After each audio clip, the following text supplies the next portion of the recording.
not infecting my videos. I learned that I recorded, but no records that I recorded. Let me show you.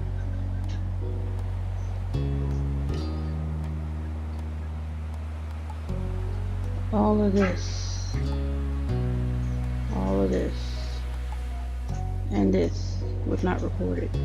And I found out on the day of today, I think it's the 18th. And it's like, wow, all that work. So now with a fresh mind, I don't even remember what I did. So I'm just gonna go back right here and we're gonna jump into it.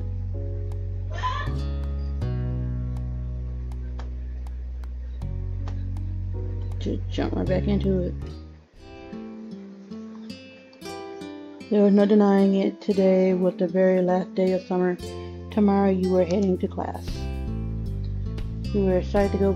Options. You were excited to go back. Anxiety gnawed at your stomach. It was a bummer. Your feelings were muddled. Excited because I remember it. Though summer had been fun, you had taken your fill, and now you were longing for fresh excitement. A new school year was full of potential. You got dressed, not envisaging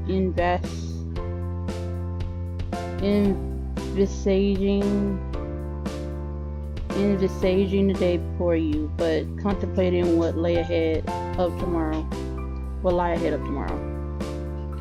Life was sure going to be different. You had come to think of the summer vacation as the norm, but school stretched out for the majority of the year, whereas the summer vacation was just a break in the middle. So rather than being different, it was kind of a return to the normal. What did your normal life really mean? You consider how fondly your mom talked about their summer vacation as kids.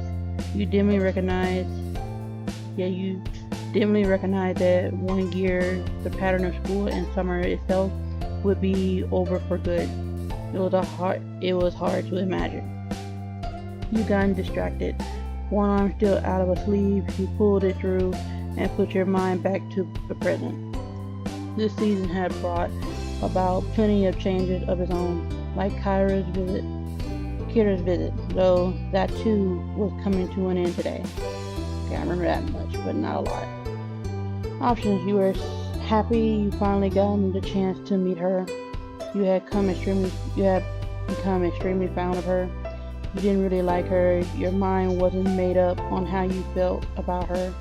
You didn't care one way or the other. No. Who cared? She was interesting to be around.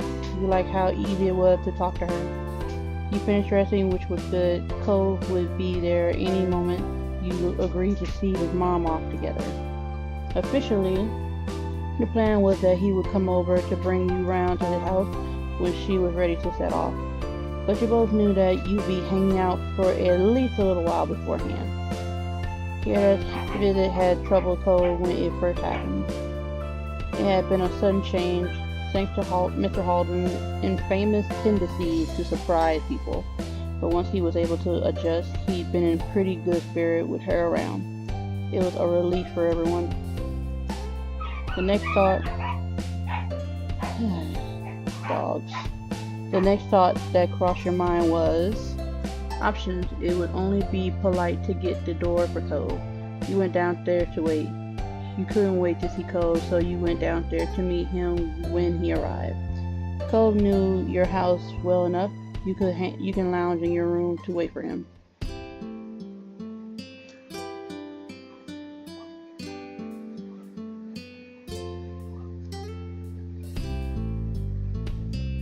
It's gonna be polite.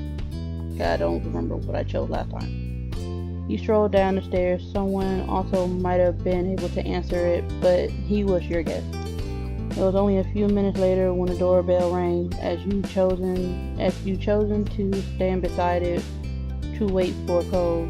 There was no delay in pulling it open. Cole was there, just as you expected. One too long, I came out of that nap. Seeing you, he smiled quickly. Hey. Hi, Cole. Come on in. Once he stepped in, you beckoned for him to follow you upstairs. Backing up in your room, you sat down on your bed and waited for Cole to settle in as you knew he would. With other guests, you might have offered them a seat, but you and Cole were long past those tentative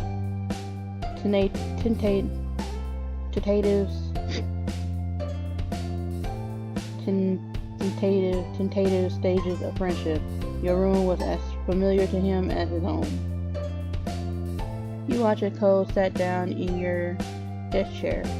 He prefers his preferred spot.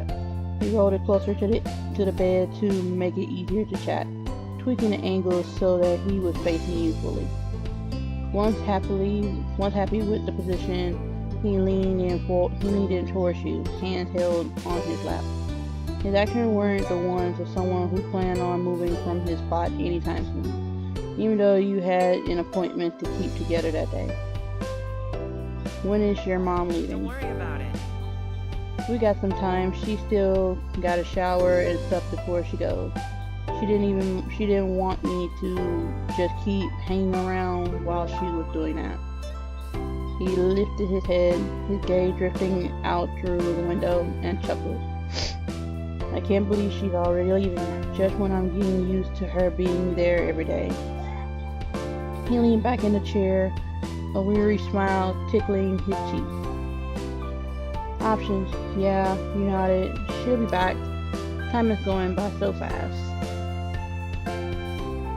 I would like to say she'll be back, but because I don't know. I don't know the story, but I would like to think so. I don't want to give the wrong impression or something like the wrong. I used to know the word. What the frick going on? Hope. I don't want to give false hope, so I don't know if she will. We're gonna say time is going by fast because I actually learned just being at work. It really has gone fast when you're in pain. That is. That's just me. He cocked his head thoughtfully before shrugging. He ran a hand through his hair before shaking his head, as if shaking off the topic like a dog whipping off water following a dip in the sea. Cole perched an elbow on the chair's arm and propped his jaw against his curled hand. There was a natural ease to his movement, a familiarity from the echoes of all the time before when he sat in that same position. It was a really nice summer. Options, totally. It was alright. I'm glad we got to spend so much time together. Ew, I had better. I had better. I'm looking forward to the next. You nodded in agreement.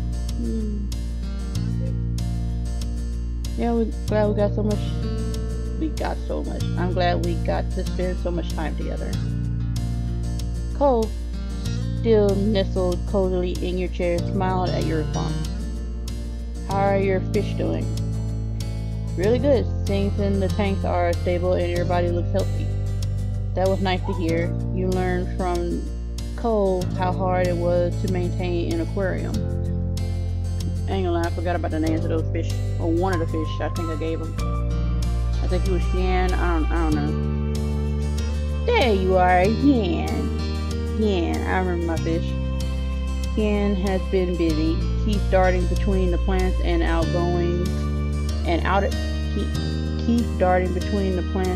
again when I walk by it, like a game of peekaboo or hide and seek. Yeah. Cook idly glanced out of the window. He gave a resigned sigh. It's gonna be harder to surf, you know. With school, it's getting colder out. I might store my board away. Option. I don't know how I'm gonna go on without surfing. I do. I like surfing, but I wish it liked me. I'm over surfing now. Surf's cool when you can. Sorry, Cole. No, I'm not gonna be pity. We're gonna say we wish the board like that. I can't stick to the board. He gave us a light smile He gave a light smile coupled with a shrug as response. Won't be long until we get our grades for that summer work we did. What school are we in that we got work after school? Like after summer. Why do we have work during the summer? What kind of school is this? Is this a boarding school? I can't relate. Well, yeah, I think mine's gonna go well. I'll be alright. Do you think we'll see Miranda around school this year? And I remember Miranda after having to go through some flashback in my mind. She's cool. Probably. She could be in one of our classes again. I remember her. And that's Jeremy with a roof lunch at her birthday party. Options. You hope that you see her often. It would be nice to see her again. You weren't interested in seeing her around.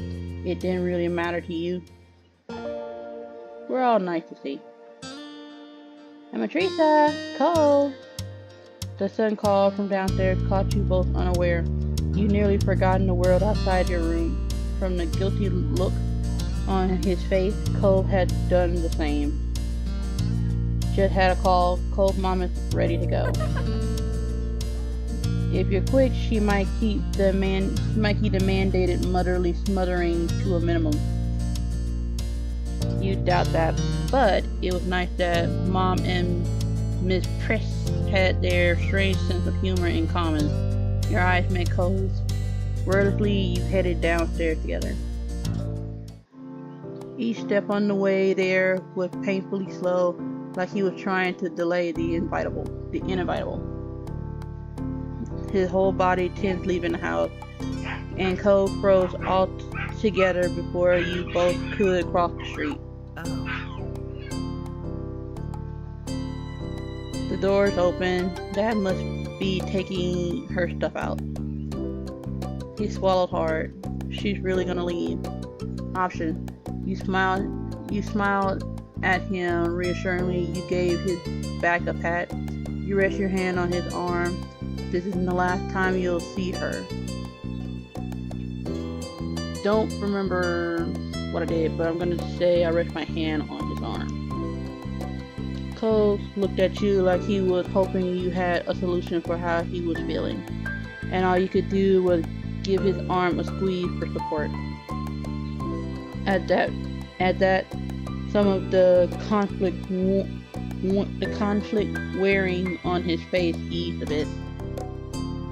Together, you went across the street and inside his house, finding his parents in the living room surrounded by his mom's packed things. Hey kids. Good timing. I just called a taxi.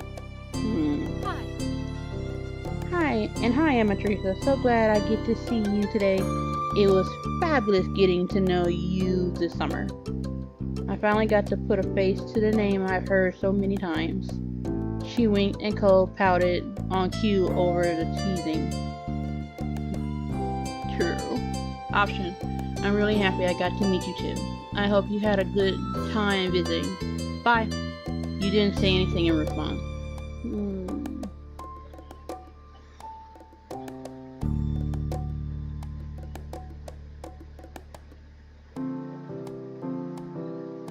We're just gonna say we are happy to have met her because at some point certain things just need reassuring to see her and not see her, because it's better then than it is when he gets older and just resent her. So it was nice that she showed up at some point, by chance or by whatever. Hopefully it won't be too long before we see each other again. Nodding, Kira turned her attention back to her boys. She patted Cliff on the arm with a warm smile, and then she enveloped Cole in a crushing hug. Initially, Cole squirmed to break free from her grip, but his mom was unfazed and kept him locked in place. Heartbeats later, he gave in and hugged her back tightly. So and I'm so glad this trip was a success. Shut up. Cliff looked like he was bursting with pride, whatever. And then Cole stiffened. Kira loosened her hold on him enough to study his face, concerned. She spoke her next words in a whisper that had been meant just for her son. Do you want to unshield it? Unshield it? Raising an eyebrow, Cliff. Hey! Yeah, I moved too fast. I don't even have my mouth right now. Raising an eyebrow, Cliff watched them carefully. His smile began to falter. What's wrong? Cole's gaze moved to the floor. He looked like he was grappling with where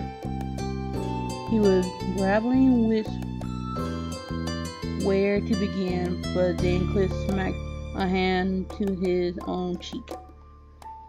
The noise caught everyone's attention. Cliff's eyes were wide, and you could clearly see the light bulb moment he was experiencing on his face.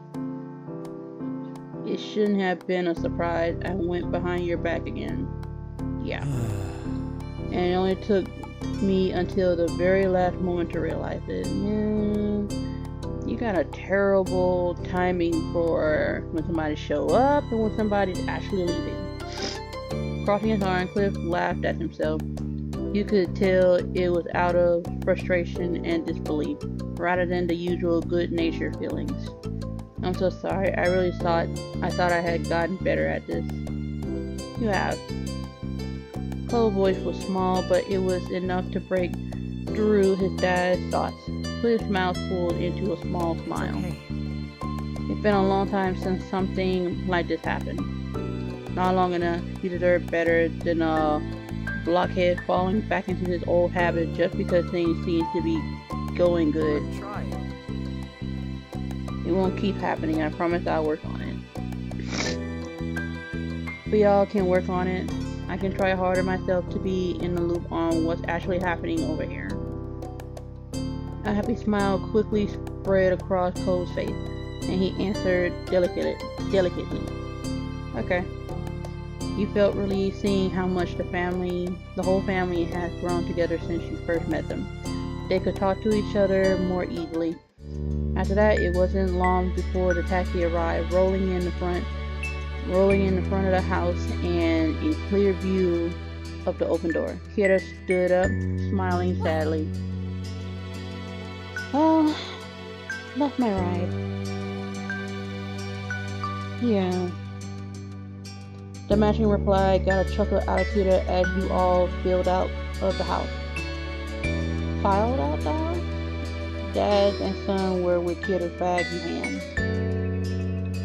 Once outside, you spotted your family waiting by the street, and to your surprise, Derek was also with them. He stood uncomfortably, and he waved as soon as you noticed him. What's up? Hey, Miss Teresa. Hi, Cole. When did you get here? My dad dropped me off just a little bit ago. Thought I could visit one more time before school started. Sorry. You picked a busy time, sorry. Derek couldn't even look at Cole. He nervously kept rolling a pebble with the bottom of his shoe. Sorry. I wasn't even thinking that your mom would be leaving today. I'm sorry, dude. What? You're not interrupting anything. You're always welcome here. It would have been sad if I didn't get to say goodbye before leaving. I think so too. It was apparent Derek would have preferred to have gotten there at a more opportune moment. He never liked seeming impolite, but their reassuring words soothed his worries. The tension he was holding in his body lessened, and he looked like he was feeling much more like himself. Bye, Derek. It was fun getting to know you. Bye, ma'am. Is there anything I could do to help? Nah. we said together, nah. Don't worry yourself over that. We're just about set.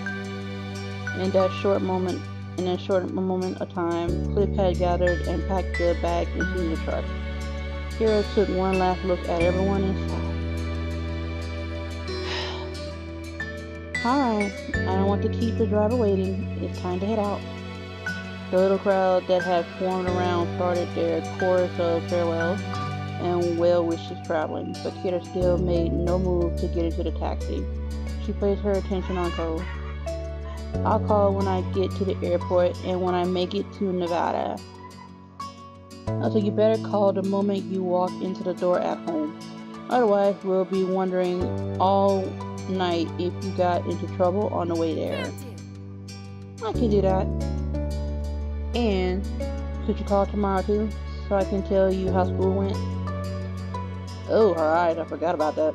Oh, of course. I want to hear all about it. Kira put a hand on Cole's head and affectionately ruffled his hair one last time. She then let go, only to move into squeezing his cheek in his hand instead. Mom, I love you so much, baby. She was chuckling by the time she freed him and rounded things off with a small tap to the tip of his nose. Cole rubbed at his face with a grin.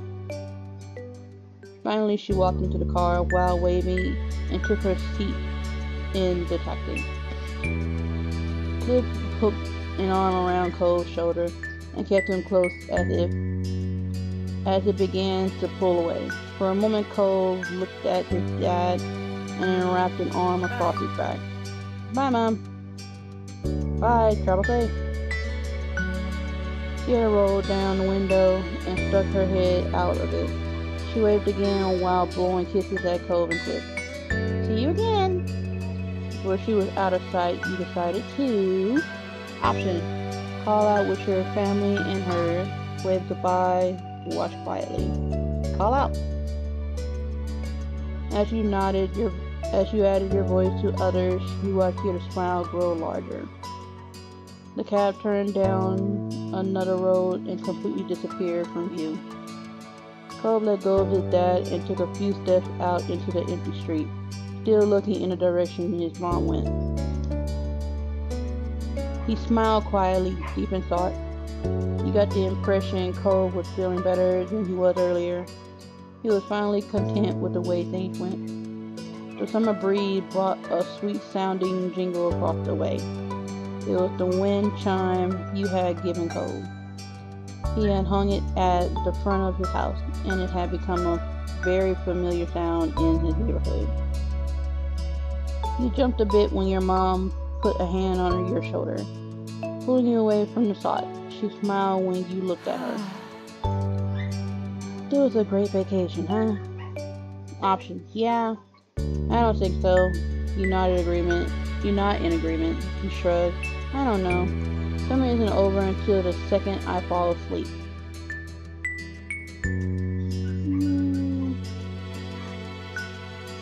So tomorrow is the first day of school.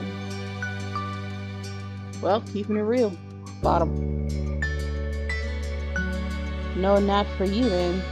Can't risk you accidentally ending summer a few hours too early for the rest of us.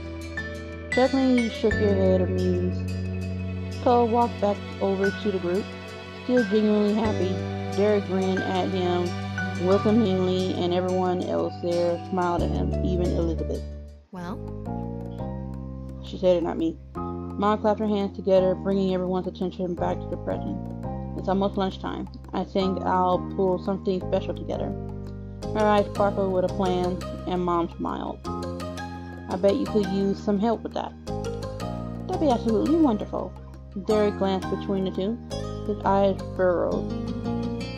Is there something I could do? Your mom's exchanged profound expression. Mom shook her head. How sweet. That's very sweet, Derek, but it's alright. It's not your job. Technically, your dad left you under Cliff watch. You're meant to be taken care of by him, not doing chores for the neighbors. Mom laughed a little over her own joke. You watched Derek look away, discouraged. It's okay, I don't mind. You do feel like you're just being discarded. He was a little bashful about it. You wondered if Mom's joke had just reminded him that he was initially meant to be invited to lunch. It was getting a little weird, a little awkward. Mom grinned sympathetically. Her comment was meant to lighten the mood, not bring it back down. Ma tried again to get things moving forward. Why don't you kids go have fun? You all can come back in about an hour. We'll make enough for everyone. Mom nodded in agreement. Another stunning idea, Lonnie. Thanks. Yeah, I actually forgot their real name. Thank you. Yeah, thank you. You said it, but yeah. That sounds like a plan then. I don't want to cramp the style. I got some stuff to work on, so I can be out of your hair this afternoon. You should come by later too. No reason you should be the odd one out. Mom seemed amused as Cliff rubbed his neck nervously. He grinned a wavering but pleased smile. Thanks very much. I appreciate your invite. He looked over the assembled crowd with knowing glances. I can help too. With as many people as you're feeding, that's going to be a lot of food. Didn't you hear what Ma told Derek? It wouldn't be fair to make you cook when we're the ones who are inviting you in. Mom raised an eyebrow when Cliff waved it off. Come on. I insist. Derek would be missing time with his pals. This would be a break for me. I'm quite the chef. In other words, dude said, I want to help, regardless of how you feel. Ma and Mom exchanged further glances before Mom shrugged. An alright argument. If you're sure, we'll be happy to have you, Chef Cliff. Cliff's grin widened and seemed more hyped than you expected to be about helping with lunch. Cole shook his head, a fond smile on his face. Then all us grown-ups will be heading inside. I assume the rest of you kiddos are staying out. Maybe not all of them. Ma tilted her head, a silent question for Elizabeth. Just as a thought for a moment. I'll stay with the kiddos. Fantastic. That's great. Both your moms smiled at her, while Derek and Cole didn't seem to appreciate her praising. I know, girl's so sarcastic. She was like, I'll watch the babies. But with the plan decided, all three parents waved and headed for your house. It was just you teenagers now. Elizabeth looked at you and the others, a curious expression on her face. What now? He suddenly wondered if Elizabeth only stayed out with you to avoid getting roped into work. Then again, she could just genuinely want to hang out. You couldn't tell with your sister, for real. Cole spoke up after no one else did to answer Elizabeth's question. Want to go down to the shopping street? It's been a while, and I don't think there's a lot of other things we could agree on. Yeah, sure. Awesome. Sounds awesome to me. Unlike you guys, I haven't been there 1,001 times. It's new to me. Option. Let's do it. Okay, if you guys really want to. There's nothing else to do. Okay. As you strolled across the road as a group, down to the beach, then to the left, it took less than 15 minutes to arrive. One of the convenience of Sunset Bird. The four of you looked around at the familiar shops, trying to see if anything caught your attention this time. Derek was the most enthusiastic. He checked out every stall with his eyes wide with wonder. Elizabeth and Cole were in good spirits as well. That's so cool! Wait, that's so cool! He ran over to a street magician who was currently doing a card trick for a group of enchanted tourists.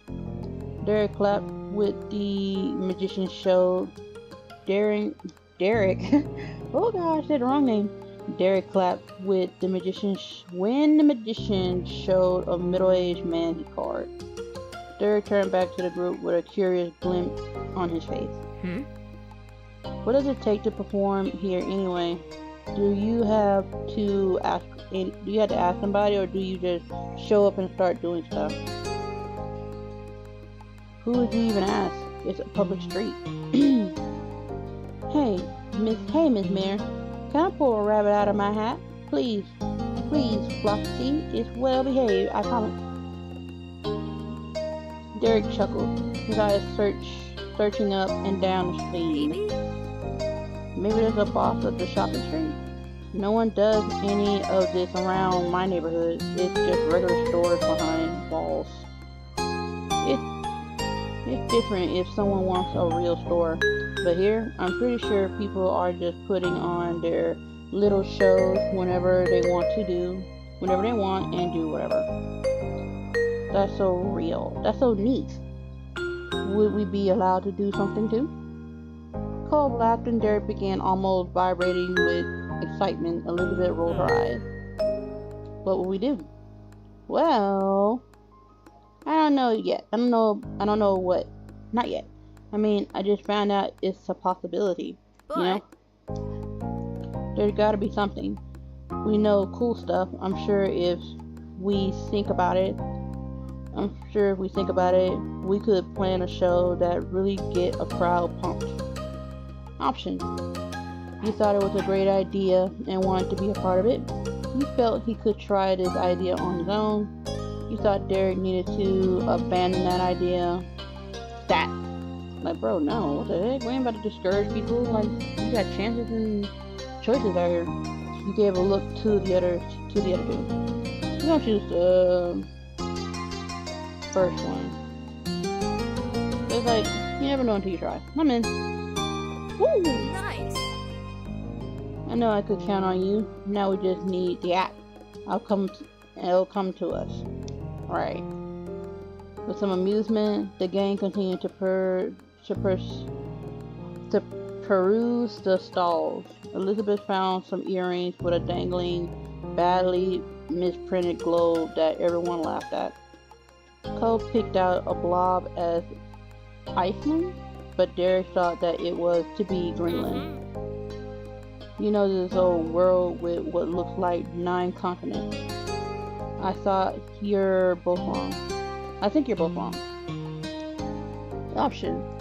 You went to side with Cole. You backed up Derek. You agreed with your sister. No, it's Australia. You stayed out of it.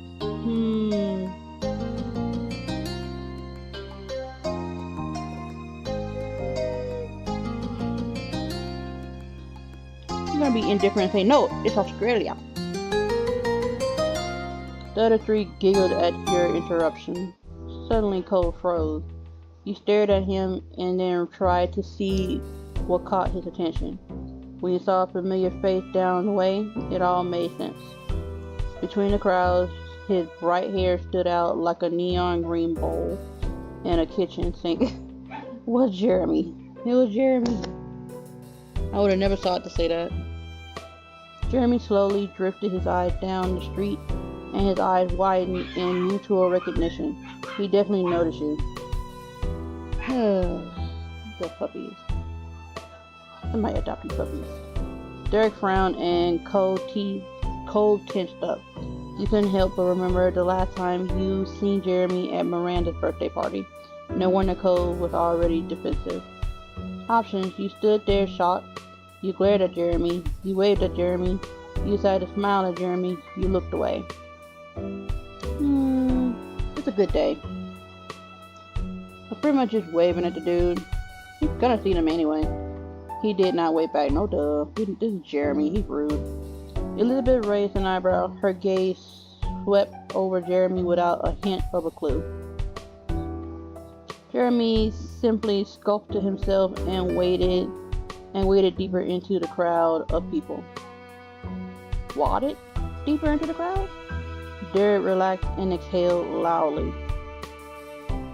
I think so. I'm glad he's not gonna start anything. He peeked over at Elizabeth with a tiny smirk. See? That was the mean kid. Huh? She still didn't get it. That first summer day had made nearly as much of an impression on her as it did for Derek. But he smiled and waved it off. Just forget about him. I already have.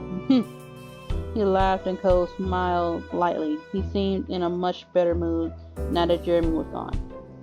Your eye wandered over to where Jeremy disappeared. You hadn't forgotten the day you met him either. I think we flipped him off or cussed him out. I don't know what we did. It's in the gameplay. I know I did something. He was only going to be in town for a vacation with his parents. He hated. That glimpse was probably the last time you would ever see him. Options. You mentioned that realization to everyone. You kept the thought to yourself. You broke from the group and went after him. I would not do this. I remember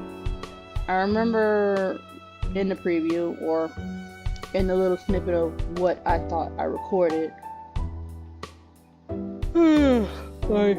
I went after him. Because you never know. Like, what if? But those what ifs can be...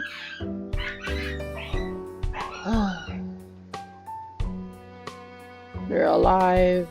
They do this every time. Their goal is to escape. I'm talking about the puppies. Their goal is to escape. So any of us aiding and getting them out, they'll take it. They're so smart. Anyway. I'm gonna say I broke from the group because I think that's what I did. Yeah, that's what I did. I'll be back. I'm Teresa. I won't be long. He headed off after Jeremy, cutting into the crowd he disappeared into. It didn't take long until you spied his distinct figure. You caught up with him, ducking in between a tourist couple and sidestepping into the side of the street he wandered into. He took a breath. Jeremy. Ugh. I'm starting to think Jeremy was a mixture of what Cole could have been. Not saying that it was coincidental to the hair, but it's kind of there.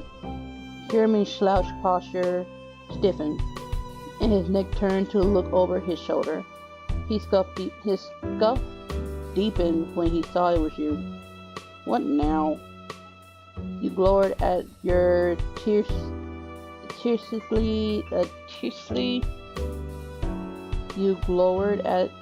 he glowered at you tearlessly, and a silence stretched between you. He wasn't going to say anything more, I can tell. You're not gonna be here much longer, are you? Oh, that's right. I'm amused a pea brain like you could figure that without me having to spell it out. So what? I'm leaving in a few days. School starts next week. It's not like I can live here and what? Teleport to class? Yeah, you're a straight teenager. And that growth spurt didn't kick in at all yet, did it? Option. Good written. You tried to apologize for how you acted last time. No, I'm not. You just thought it would be nice to say bye. I just thought it would be nice to say bye. Don't come back. That's rude. But you think about that. I mean, it's not gonna do much. I wish we could have really gotten to know each other. You didn't say anything. Yeah, just nice to say bye, because it's probably the last time. That's probably like what's in some people's minds. This is the last time we're gonna see this person, so you at least want to say bye or make a final impression and bye. I don't know if we'll ever see each other again, so bye, Jeremy. Goodbye, Jeremy. Jeremy's face scrunched up. Saying that is pointless. Ugh, annoying. At least I tried, you little a-hole.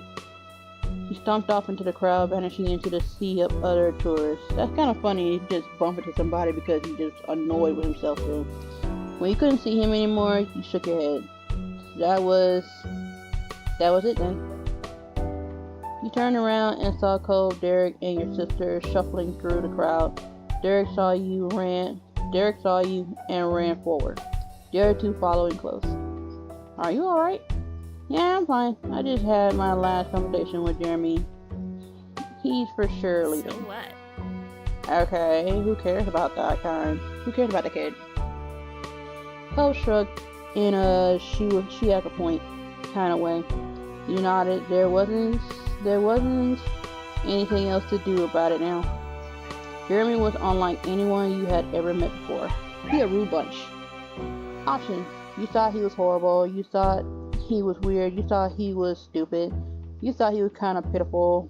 You thought he was kind of okay. You didn't know what to think of him.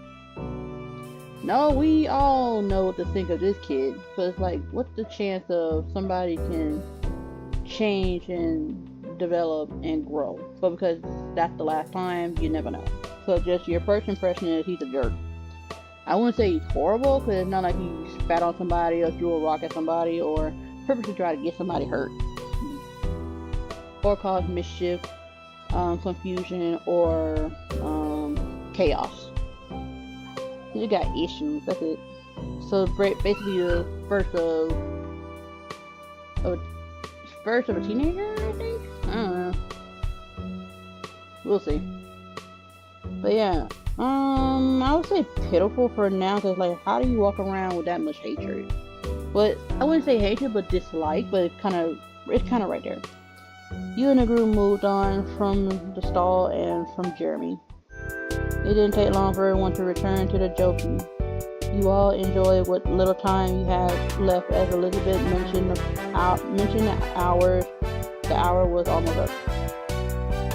The little trip had flown by, and lunch must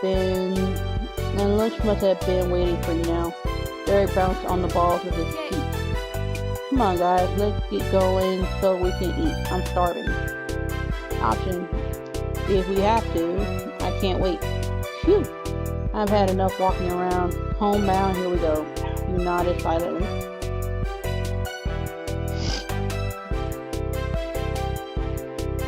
Let's just exaggerate. I'm tired of walking.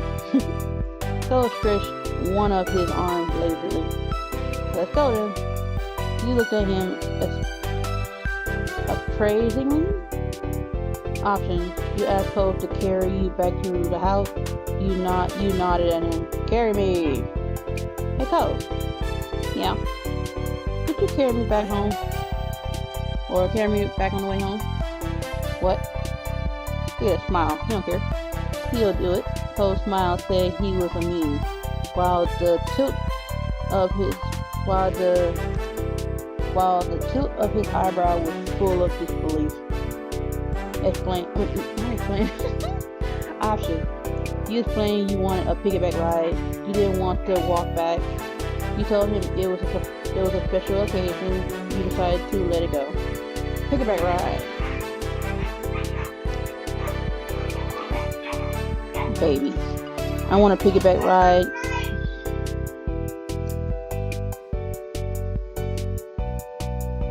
They're still gonna fight. They're just like me and my siblings. I want a piggyback ride, and you're the only one big enough to give me one. Cole sighed and shook his head. Elizabeth and Derek became a chorus of laughter. Come on, Cole. It'll be fun. Really? Alright. Cole stepped over to soothe you.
Cole stepped over to you.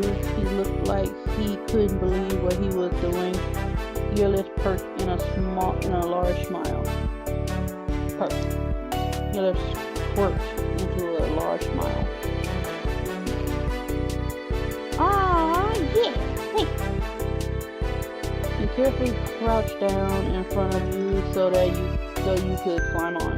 It wasn't hard to hop on. He slipped his arms under your legs and did his best to lift you. It was wobbly, but he managed to stand all the way up. Elizabeth watched with a smirk on her face while Derek laughed even harder.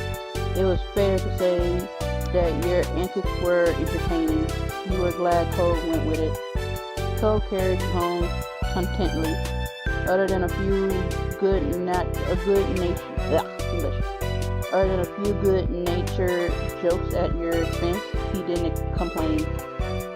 He made it all the way back to your house without putting you down. It was a pleasant walk home, and in no time you had made it back. Derek at the front door and held it open for everyone as you each moseyed inside. The three parents were still in the kitchen. They looked up and waved. Look at those faces. Welcome back, everyone. You made it just in time. I hope you're hungry. In line. Wow, and the smile dropped. When Cole had brought you inside, the parent couldn't help but notice the odd conveyance. Your moms were unsure, and Mr. Holden raised an eyebrow. Did you pull something, Emma Teresa? I'm okay. Aw, Cole, you've gotten so strong. And reliable too. What a guy. Cole rolled his eyes at the commentary, then started walking to your couch.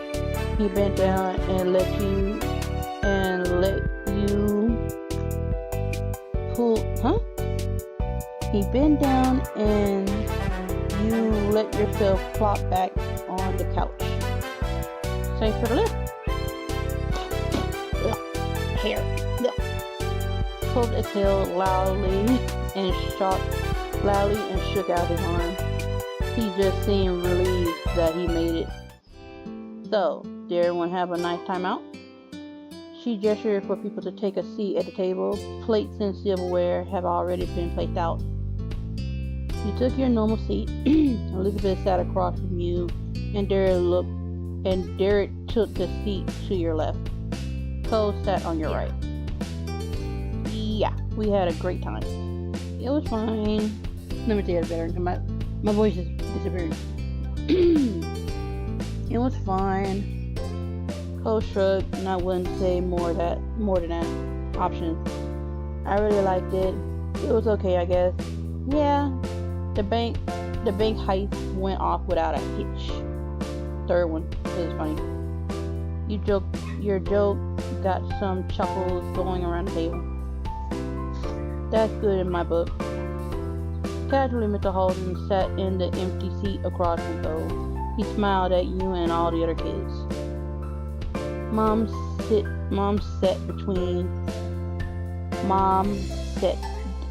down a platter full of water glasses on the table. She looked down at the gathering.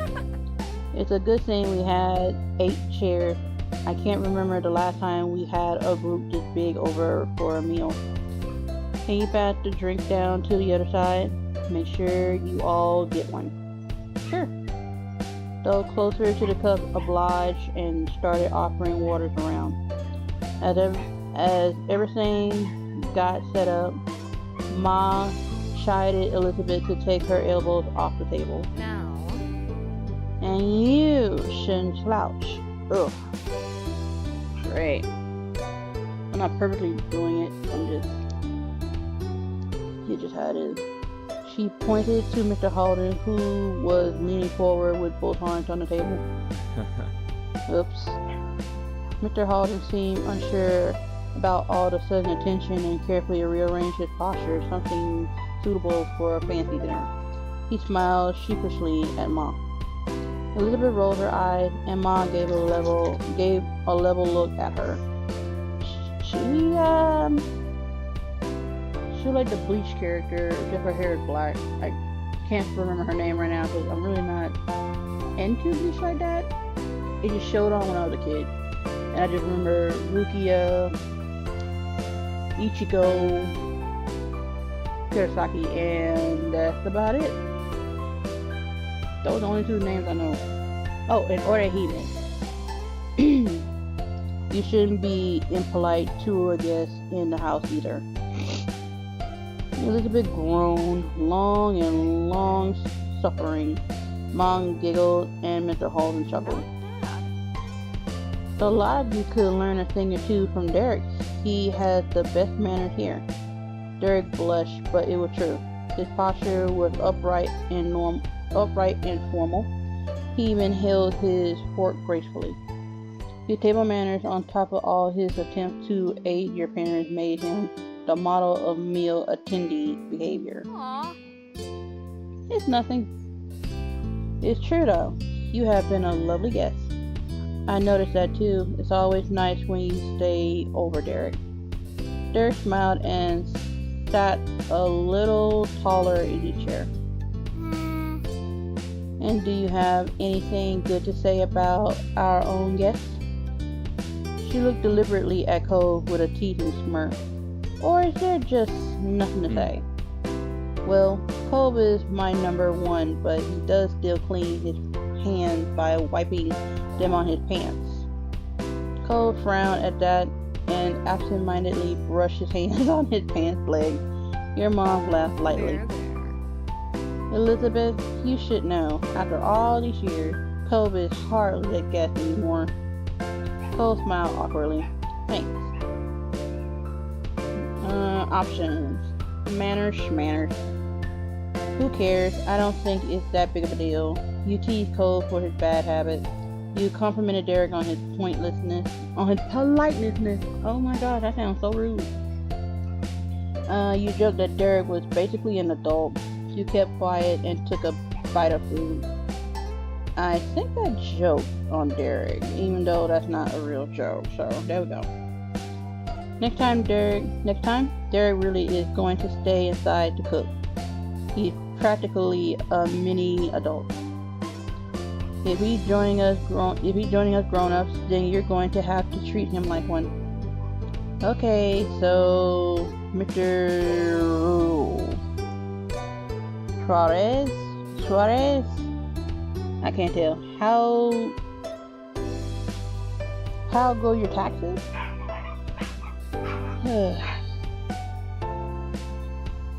Derek shook his head and chuckled. That's what I mean by the dog. They'll fight, then they'll play, fight, they'll play, then they'll stop. And it's a literal 32 an hour rest between all of it. Because they really want to just get out. We would love for them to get out. Get adopted. And don't come back. It's not a bad thing to say, I don't want them to come back, but they're already getting to teenhood, and we all know how that is. And some people don't have the patience, I know. It's like everybody don't deserve the heaven, because that's what most of the animals were before all this happened. Derek shook his head and chuckled. Everyone ate their meal together and continued to hang out for the attention. After the food, you and the others played a couple of games and talked about plans for the upcoming year. The time passed by quickly, and soon it was time to part ways. Mr. Holden talked to your moms, and Cole drifted over to you, knowing that as soon as his dad finished, he would be leaving. It'll be cool to stay, but we have some stuff to do before everything closes today. Yeah, bye. Could you move? I need the phone. Rude. Cole raised an eyebrow, and Elizabeth impatiently gestured behind him. Cole realized he was standing right in front of where the receiver was placed. He sidestepped out of the way and shook his head, clearly thinking Elizabeth was rushing too much. Your sister made a beeline for the phone and started dialing the number of what you figure was one of her friends. Knowing Elizabeth, she was going to be on there for a while. You and Cole and Derek shuffled closer to the door. It seemed like Mr. Holden was wrapping up his conversation, so everyone started saying their various farewells. I think I said something about that's the reason some people want a phone, so they won't have to keep using the house phone, because one, house bills with the phone bill. And it's just like everybody can either get a contract or get a prepaid phone.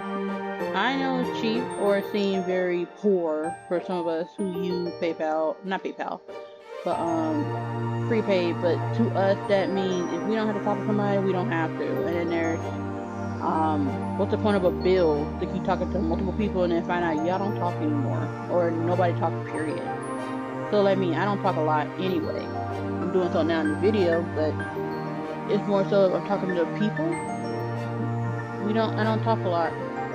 I don't make enough connections to keep talking, and then the connection I do make, we don't need to talk a lot. So what's the point of having a contract? We don't talk. That was just my side step of why I think that it was better for this one to have a house phone for Elizabeth than she would have a cell phone, because she probably would have ignored everybody 10 times more as a teenager. Yeah. Talk to you later. See you later, Cole. We gotta do this again sometimes. Yeah, see you. Cole turned to you and smiled slightly. Ma'am, Teresa. Option. You hugged Cove goodbye. You patted Cove on the back. You nudged Cove's shoulder. You ruffled Cove's hair. You waved. Who gave him a hug? I think I remember that. You stepped forward and spread your arms wide. Cove only had a moment to react before you encircled him in your arms. Cove took a second to return the hug, surprised. He leaned into you and held on. Then he hovered nearby by a small smile. Let me slow down. Then he hovered nearby with a small smile on his face when it ended. Seriously, dude, we'll have to hang out later. I'm gonna miss you during school. He pinched Cole's arm softly. Cole still rubbed the spot afterwards. Cole and his dad left soon after that. Your parents started cleaning up the house, and Elizabeth was still chatting to her friends on the phone. It was just you and Derek left. He elected to stay outside in front of the house to wait for his dad to pick him up. You decided to keep your guest company, although he was originally Cole's visitor. A light summer breeze blew through your hair and Derek shifted his weight from foot to foot. Thanks for waiting for me. No problem, my guy. He kicked at the ground distractedly. Dad's still gonna be a while, so do you wanna go for a walk? Sure. Sure. I don't mind. The two of you walked down the street again, just wandering without a destination plan. It was a quiet stroll, too quiet for Derek being the company. You turned to him when you had noticed that he wasn't saying a word. That was unusual. Derek always had something he could chat about. You weren't sure if you should ask about it. Somehow you ended up at the old park near the beach. You glanced over to Derek once more, still expecting him to say something any second now. However, nothing came from him. In fact, now you notice a frown creeping on his face. Derek smiled. Oh, look at that genuine face. Derek smiled when he realized you were watching. At least his mouth was turned up. There wasn't anything that really felt happy in the expression. He turned away and the smile fell off his face easily. His eyes stared intently at the ground and you raised an eyebrow. Option. Is everything okay? Because if not, it's okay to tell me and I'll erase my memory as if it's really a care in the world for it. If you want to talk about something, I'm here. Derek, what's going on? You kept quiet. Yeah, we'll be polite to say if you want to talk about something, I'm here. I'm a little sad. It's just, with school starting back up again, it's gonna be harder to visit. I'm gonna have homework and clubs and practice and everything else. Sucks. It really sucks. We go to different schools. His face screwed up and his fists were closed tightly together. closed tightly together. It was really concerning him. What if we don't have time? Option. You channeled some optimism into the conversation. You shared those worries. Optimism. We'll make time. We can talk over the phone and have plans for a weekend. It'll be okay. That means bugging your sister to talk to your friends would be amazing. Derek looked up at the sky. It was orange and purple with little wisps of clouds scattered around. A plane flew high with a jet stream trailing behind it.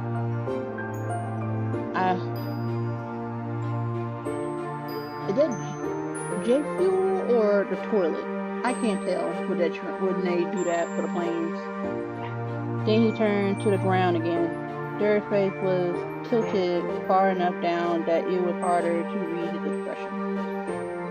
Anne and Teresa, I actually want to talk to you about something, if you don't mind. There was a pause and he waited for him to finish his thought. I was just kind of wondering, do you like guys at all? Like, would you ever want to be with someone who was a boy? Sorry if that's weird to ask. Nah, it's not weird. I learned my sexuality after just going to college. Been saying I like men, boys, guys for a while to actually confirm after I met a stud. But it was confusing as hell because I knew they were a lady, woman, girl, whatever you want to call it. But had the energy, the charisma, the masculinity energy I know that I can be attracted to. So it was a dilemma knowing that the lady with that kind of energy. But after being around them and knowing that they're still cool, then being away from them, it's like, oh, it's confirmed, it's still confirmed. So like I gave that thought, like, oh, if I really was, they'd be cool, but then it felt like a trend because everybody already liked them. And I don't vote well with that. When everybody wants you, it's like you fall into that category. But no, my sexuality was confirmed. After being around him for a little bit, it was confusing as heck and it was weird, but I got my answer at some point.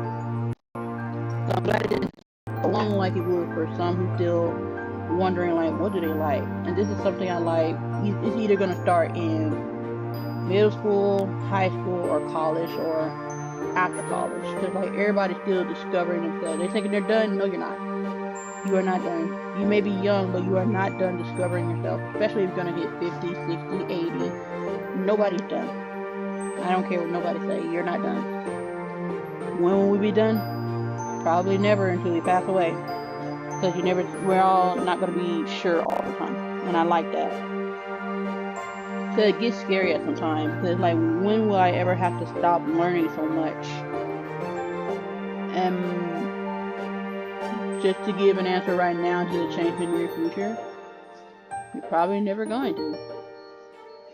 You're going to keep changing because if we stayed the same, we all saw what that did. It can literally burn economies and burn friendships and burn bridges that should have stayed together just for the sake of sanity and humanity, basically. Even societies. Like, that's what really matters at some point. Like, do you want to keep things going on just for peace? To discover or learn something about yourself? But there's a lot of things. Like, there really is. But hey, that's just my thought. Y'all gonna always have y'all different preferences. And I'm not talking about sex or talking about man or woman or what you like and stuff like that. Because it gets sad to know that that's a preference now. It's not... You like what you like, but is that all it is? You can like something like a car and you still gonna want another. You might get the same model, but you don't always want to change the way it looks. And while I'm throwing the subject, I want to say there's nothing wrong with keeping something the same as well. But it does give off a sense of something that you probably wanted to hide. That's the reason why you like something that's considered a norm or its original form. Like, nothing wrong with all that, but I like that people don't push themselves to want to experience a lot of things that doesn't always need to be explored when it's an interest. If that make any sense. But yeah, I just went for a quick bathroom break. But here we are again. Option. I don't want to be with a guy. Maybe. I don't know. You didn't answer him. I kind of don't want to talk about that. Make it seem like it's a, oh no. Like I'm not, I guess this would be the phase where she questioned, does she want to be with a guy? Does she? She already, I mean, I'm saying she, like, not me.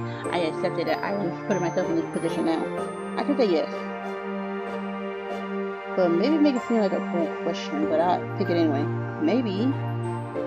Okay, then... Look at the determined face. He hesitated before he finished his question. Oh, weird. So, what I mean is, just, is there any guy you think is kind of cool that you like around here? Not at school or anything like that? He ducked his head further. He thought about it. Nah, it would have been a joke to say Mr. Halden, but I ain't gonna do that because that's cold, Dad. And I know the offspring on some cultures are going straight for parents, not the kids. Option. I like you. Well, I like Cole, Mr. Harden. There are a lot of guys I think are cool. Not right now. I don't really want to say that. I think I said Cole. You're like, I thought you were talking about somebody cooler or whatever. So I mean, you got a personal vendetta, even though it's not bad. Like, y'all friends and everything.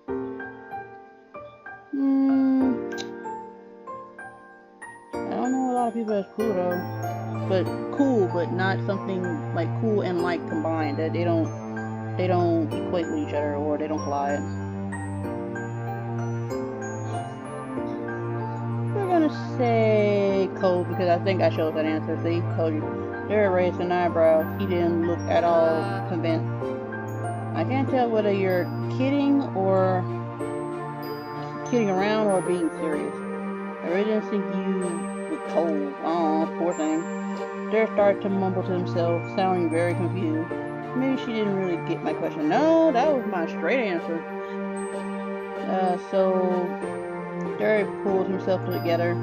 Somewhat meekly, he looked at you while he tried to project confidence. His posture was too tight for you to believe it. Right. Ah, shoot. He something. Hold up.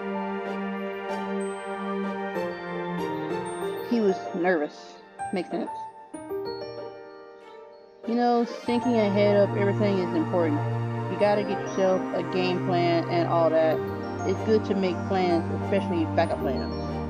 In other words, even if it doesn't fall through, you shouldn't want to rush where I think you're going with this.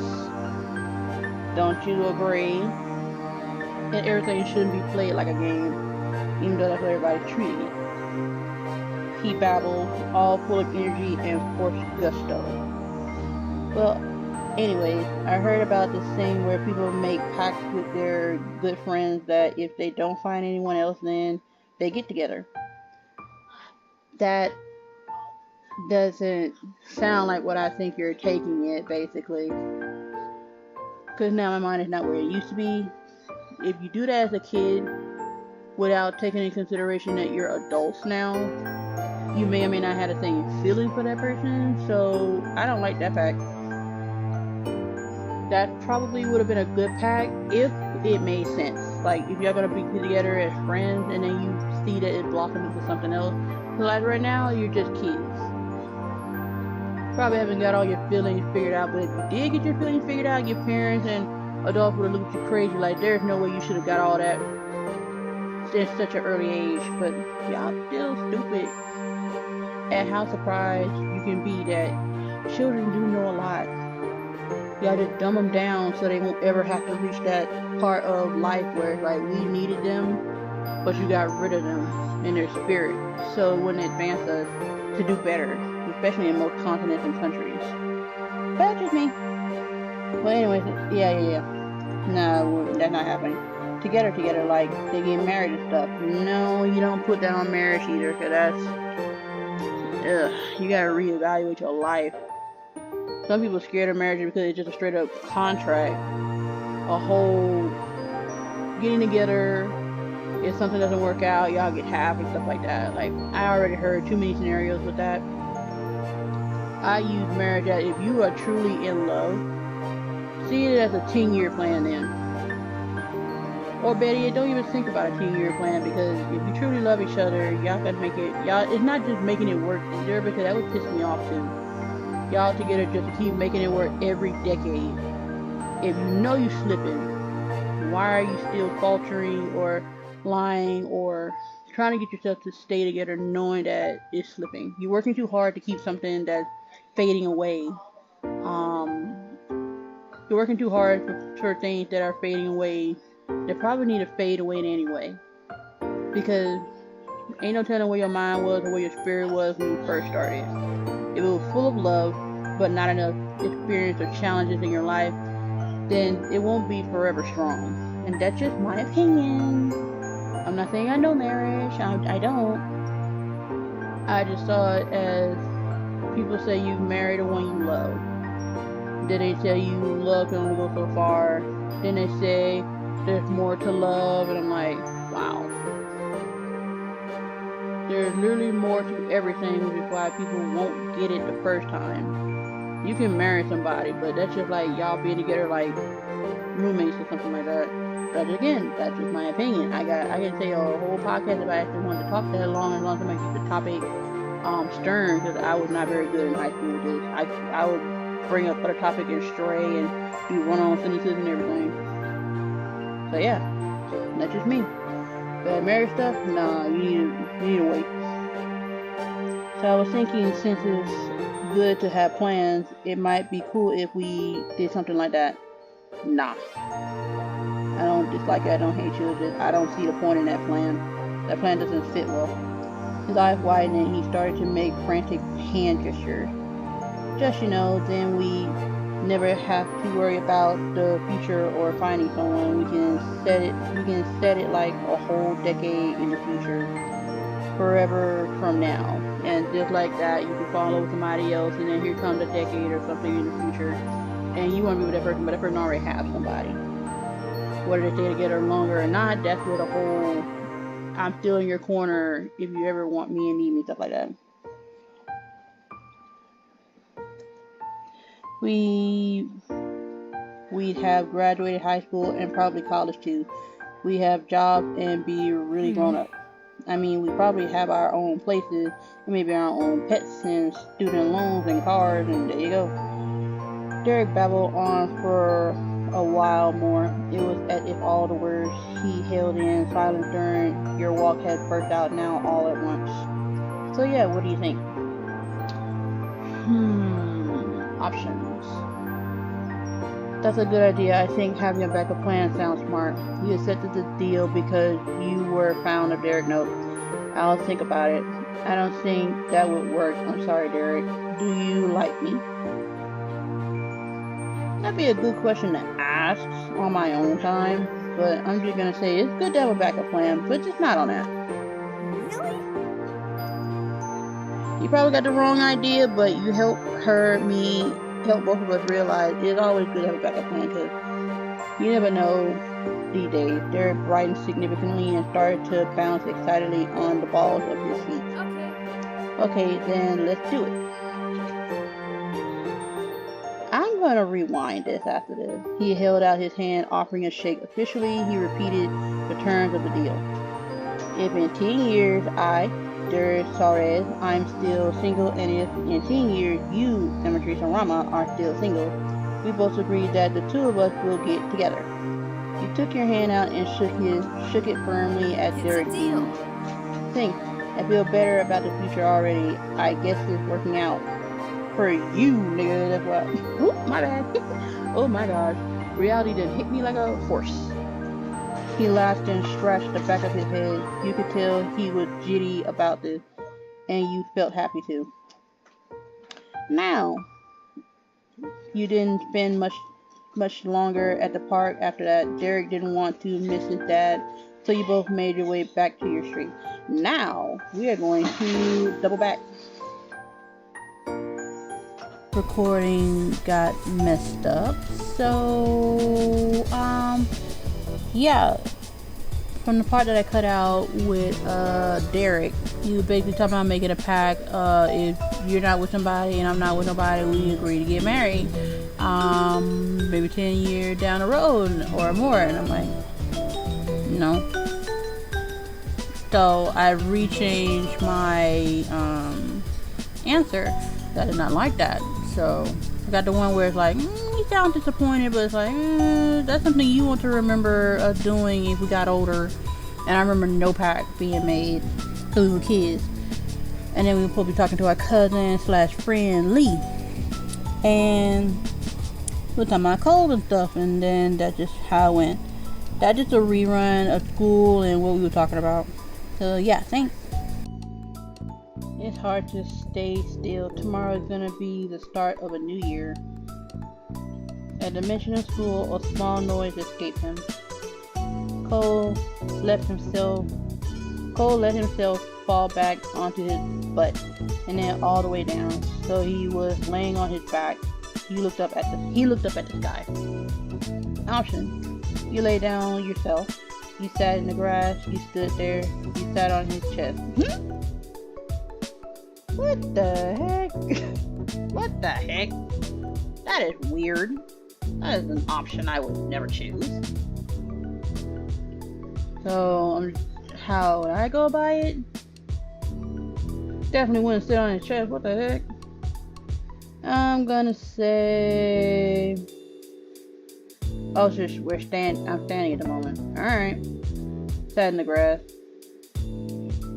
You lowered yourself to sit nearby. He had been lost in thought or was possibly waiting for you to situate yourself, but he started speaking unprompted again. Thanks for telling me about my dad and the money he offered you to be my friend. Look at that face, he don't mind no more. This was probably the last thing you were expecting out of him. Cole seemed to pick up on that and stretch his arms out wide in front of him. This is where we met, remember? It happened that day. You could recall the sad little boy with a pink cast who you found in this very spot. It felt like a lifetime ago. I kind of have a strange feeling looking at you. Not in a bad way, just thinking about you then and really seeing you now is something. It was almost unbelievable how much of an impact he made on your life just by moving in next door. You couldn't even imagine what your days might have looked like in a world where you hadn't met him.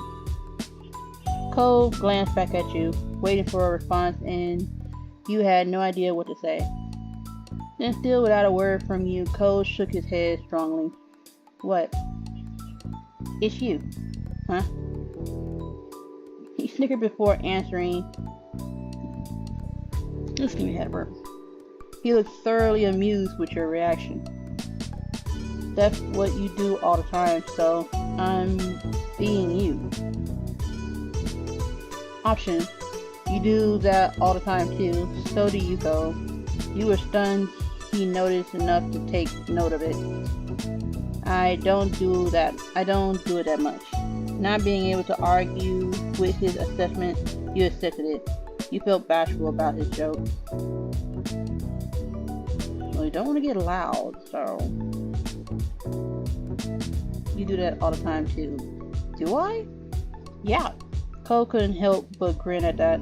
Honestly, there weren't many people you could think of who could teach you about something like that. I don't even know what's going on. Are they talking about how the delayed reaction when we ask each other a question or something? Now you got me out of the loop. Returning his smile, you realized there was no denying that you two have been around each other for a long time. Cole broke the quiet before it could fully settle. Hey, I'll see you tomorrow. Yeah, see you too. See you then. With a final wave, Cole headed for home, but you stayed there a few minutes longer. Your mind kept going back to his simple statement. See you tomorrow. No matter how much was changing around you, there were some things in your life that always seemed to remain true. I'm going to stay because I don't think I like that one. Yeah, I don't like that one. I don't like that one.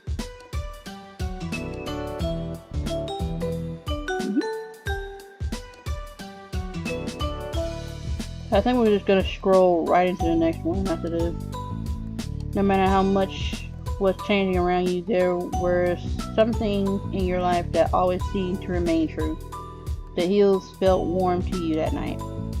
Before you knew it, you were getting comfortable under the covers in your room. Your mind couldn't help but still be buzzing about thoughts about the future. You felt options, excited, nervous, and sure. Unsure, let's be honest.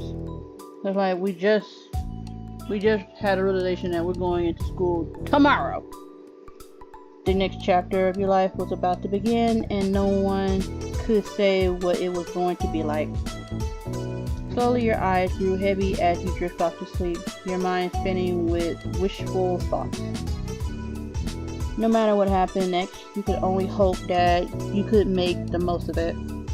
You were ensnared in a dream when a noise from the outside world jolted you. Options. Your eyes snapped open. Noises happened. You just tried to forget it. You stubbornly kept your eyes pressed shut. No, that's a noise. Open up. The light clatter continued. Now that you were more alert, you can distinguish it as a tapping sound, quiet, slow, but persistent. Each beat was like being poked. You couldn't ignore it. You lift your head from the pillow and look for the source. Not much work was needed to puzzle it out. It was from the window. With that, you knew exactly what it was. From the color of the light filtering into your room, it was too early for anyone to be awake, including the sun. It had barely hauled itself over the horizon, but that didn't stop some people, it seemed. You sat up in bed and opened the window wide. Cool air, not yet warm by the day, tickled your face as it pushed into your room. And just as you expected, there was your neighbor crouching on your window sill. He was fully dressed, though not for school. "You're wearing the outfit I chose. Awesome."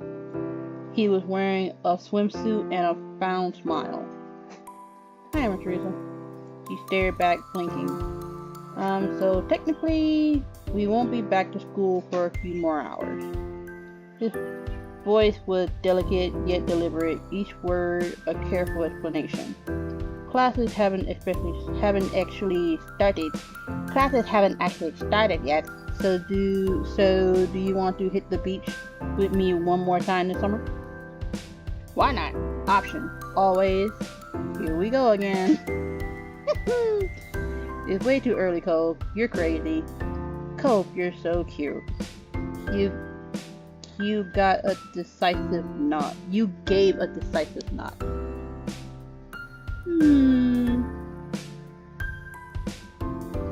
I really want to choose. Cove, you're so cute.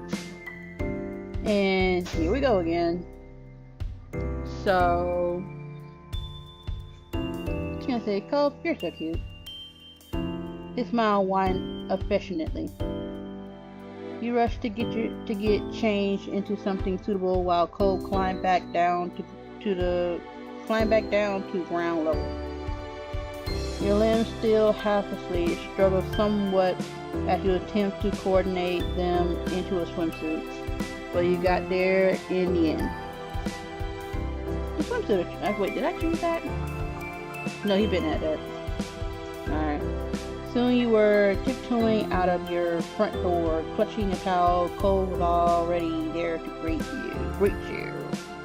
Your eyes met. Cove's gaze darted to your destination and back to you. You checked the door was closed, gave him a thumbs up, and the two of you leaped into action.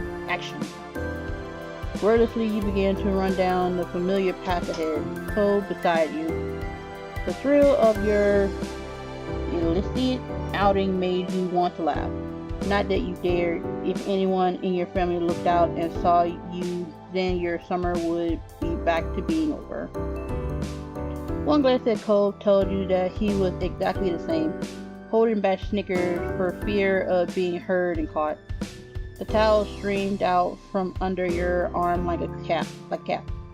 You were running so fast downhill that simply keeping your balance and not tumbling down was a real threat. It just wasn't enough of one to make you slow your pace. For every step you took, the beach was a little closer, and the day a little brighter. What lay ahead for you would arrive, and you were happy to meet it. Cool. In between. So let me get this straight. If I chose a different option while we was up in the key. Yay! Never mind. We're gonna keep this. Okay, this is my hair. When I was little, my face is still round. I'm a little pudgy. I lost weight and then gained weight. It's crazy. It's really crazy. And I'm still brown. Who said I'm gonna change? Eyes still the same, brown, hair front. Let's try the hair.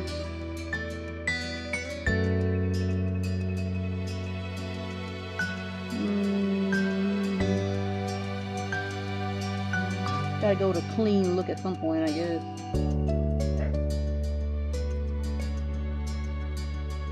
We'll see. Back hair.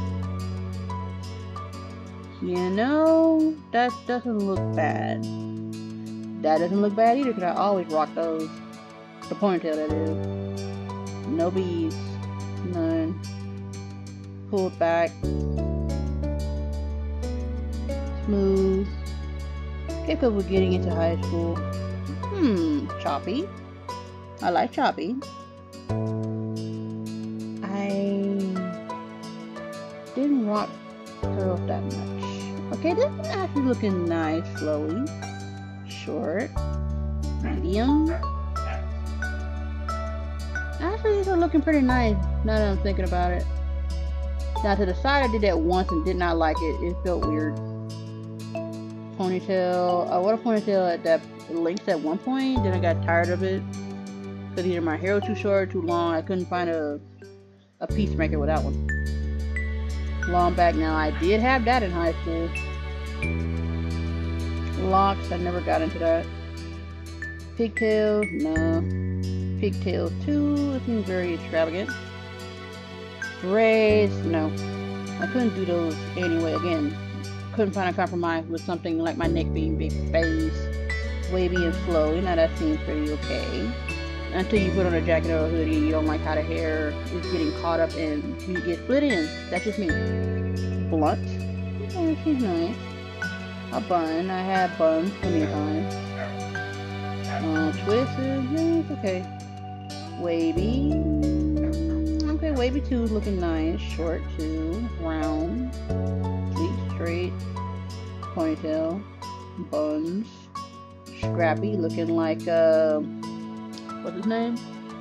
Naruto? Kiba. Oh, Midori. No. Rocks. No.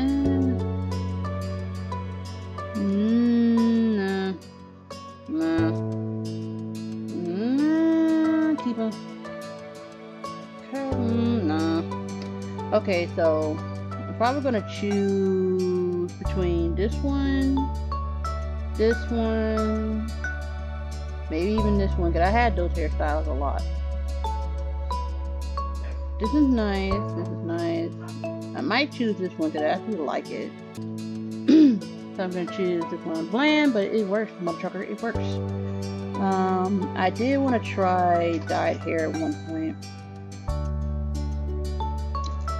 Never want blue like that though. I want a subtle blue, like it still fades to black. That's too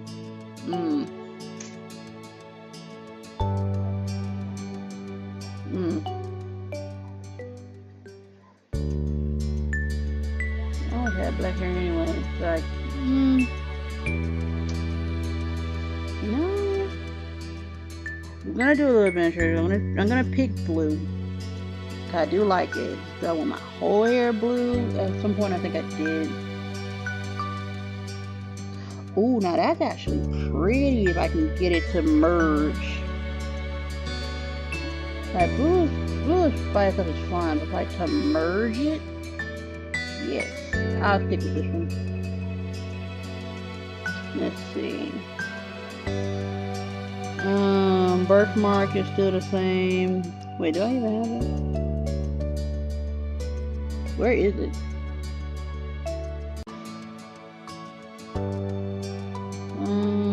Where's the birthmark? Is it the beauty mark? Yeah, it is. No, I'm good. Scars? No. Must be because we're teenagers and stuff. Ooh, what the heck happened for that one?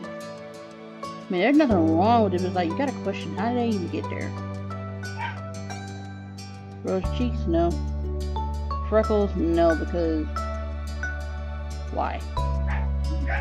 Might look nice to people, but that's an actual pigmentation. Acne? Oh gosh, you have no idea. I had that. I'm gonna keep it right here, because that's real. Hand size, still large. Glasses, still rectangle. I wish it could be rounded rectangle though. Like a rounded rectangle would help a lot right now. See, I look gorgeous like I did and always will be. But yeah, I always had the round. Not round, but the rectangle because it feels better. Earrings. I'm not an earring person. Lips. Duh. So we're gonna see our lips at some point? Is that what it's saying? Well, it feels like they added more, so that's fine. Birthmark. I have to have a birthmark on my leg. Doesn't matter though, I really look like something else. Scars. It doesn't say knee, so that's fine. Freckles, no.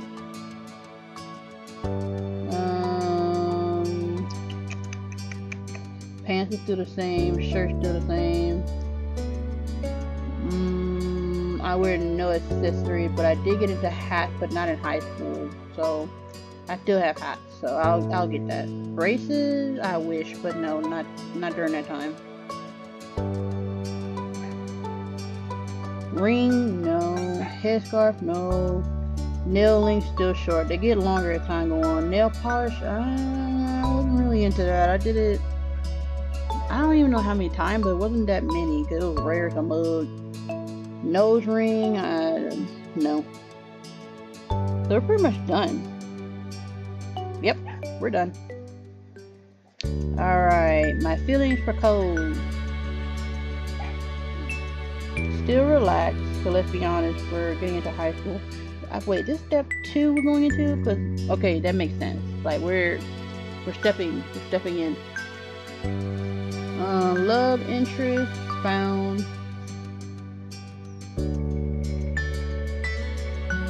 Crush. We got a crush thing going on. Very relaxed for him. Crush. Yeah, we're ready. Are you sure? Yep. Okay, code customization. We can change his outfit again. Awesome. Oh, we can do both. You know, it was kind of nice to have a personality just like it was, but I understand that's not easy, so we're gonna do both. Yo, high school, almost into college code. That's awesome. Hair. And you know what?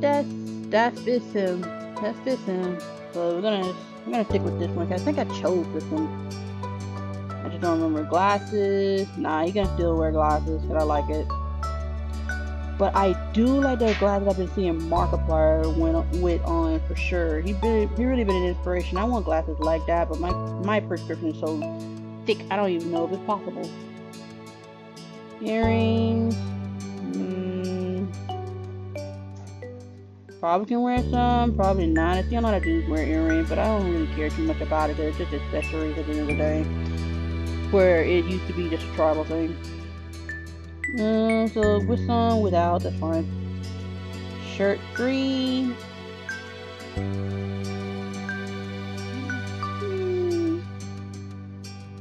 Many all look nice. I'm okay. I'm okay with this. Pants. I'm really making him look grown right now. Like, is this really a high school?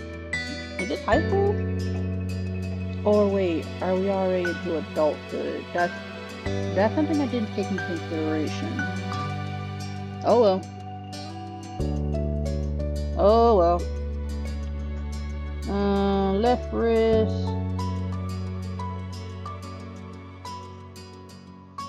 I don't really care too much, but I'll give him that.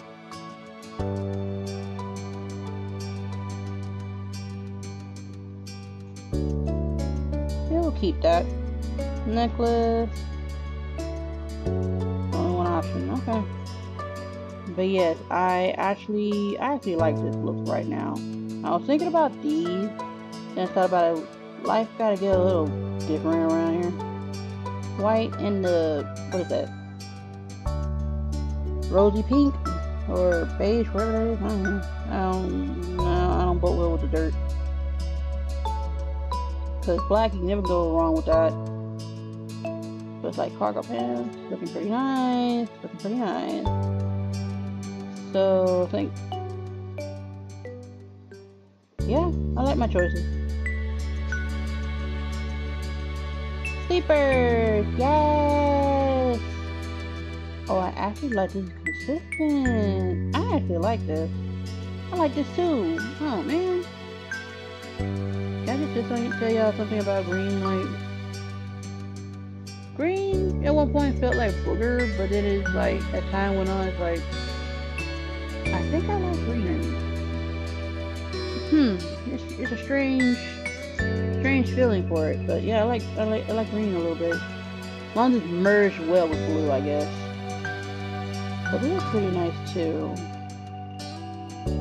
I'm conflicted. Yeah, I like this. I like these now. I think that I mentioned green, that's why. I like green and blue now. That's fine.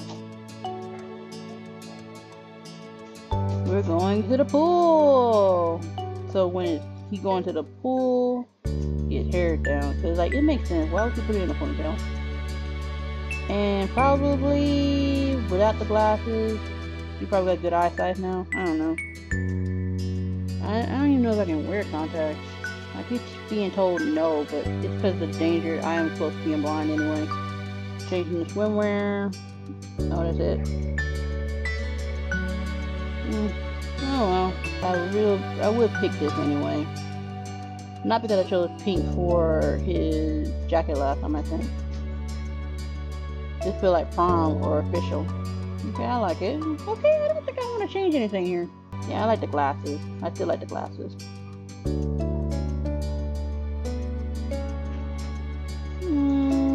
It sucks, but I think I'm now in the era of I like you without the glasses. More so because I think everybody else looks better with their glasses off than mine, because I think I got so accustomed to it. Even if I had good eyesight, I think I would still want glasses. But I do know the difficulties of wearing glasses, so don't get me wrong. I know the struggles between those. It is. Let's try the shirt though. Yeah, I like this one better. I don't know too much about that other shirt. Okay, I think we're good. We'll make sure I go over my options again. So you still wear the glasses regardless. So, okay. So just for the benefit, nah, I ain't gonna change my mind. So I think we're done. Co-creator. Don't make me feel like a creator that I'm actually playing this. Come on.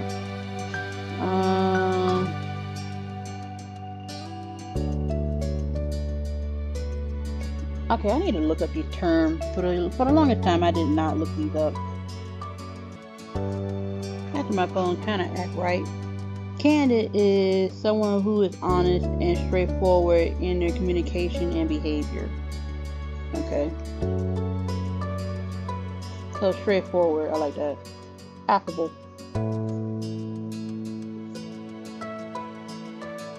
Friendly, good-natured, or easy to talk to. But cold is quiet? Dang.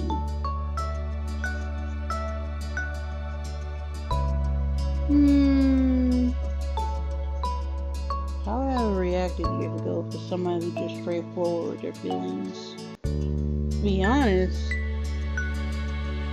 I wouldn't have a real answer because I didn't have enough experience with that.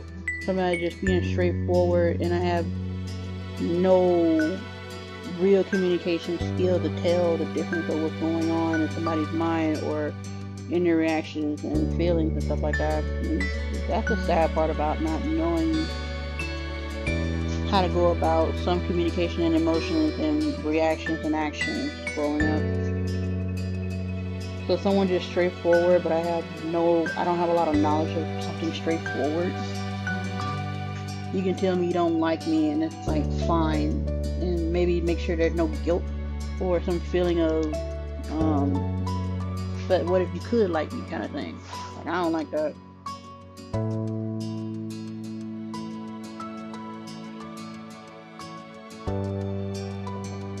So some people want you to be straightforward with them. I'm like, you're kind of lying a little bit because you don't even do that. And even if you do it, it's like you expect others to not do the same as you, or it can be vice versa. So at least I know what this means. It's basically being straightforward with their emotions and feelings and stuff. And some people just don't like all that emotion. Some people just like the coldness, but then they feel distant with the coldness. Like you gotta work for it. I'm gonna just say straightforward right now because it's his time. You want to know how to feel later on. I think that was missing in some marriages again anyway. I'm not saying I would know. I'm just saying he could be a studious and a mixture of sporty. Cause I really wish I could do like football in high school and stuff. But you see how that go when they want to knock girls down from doing sports. Like, dang, we still in a country that's supposed to be the land of free, and y'all a bunch of liars.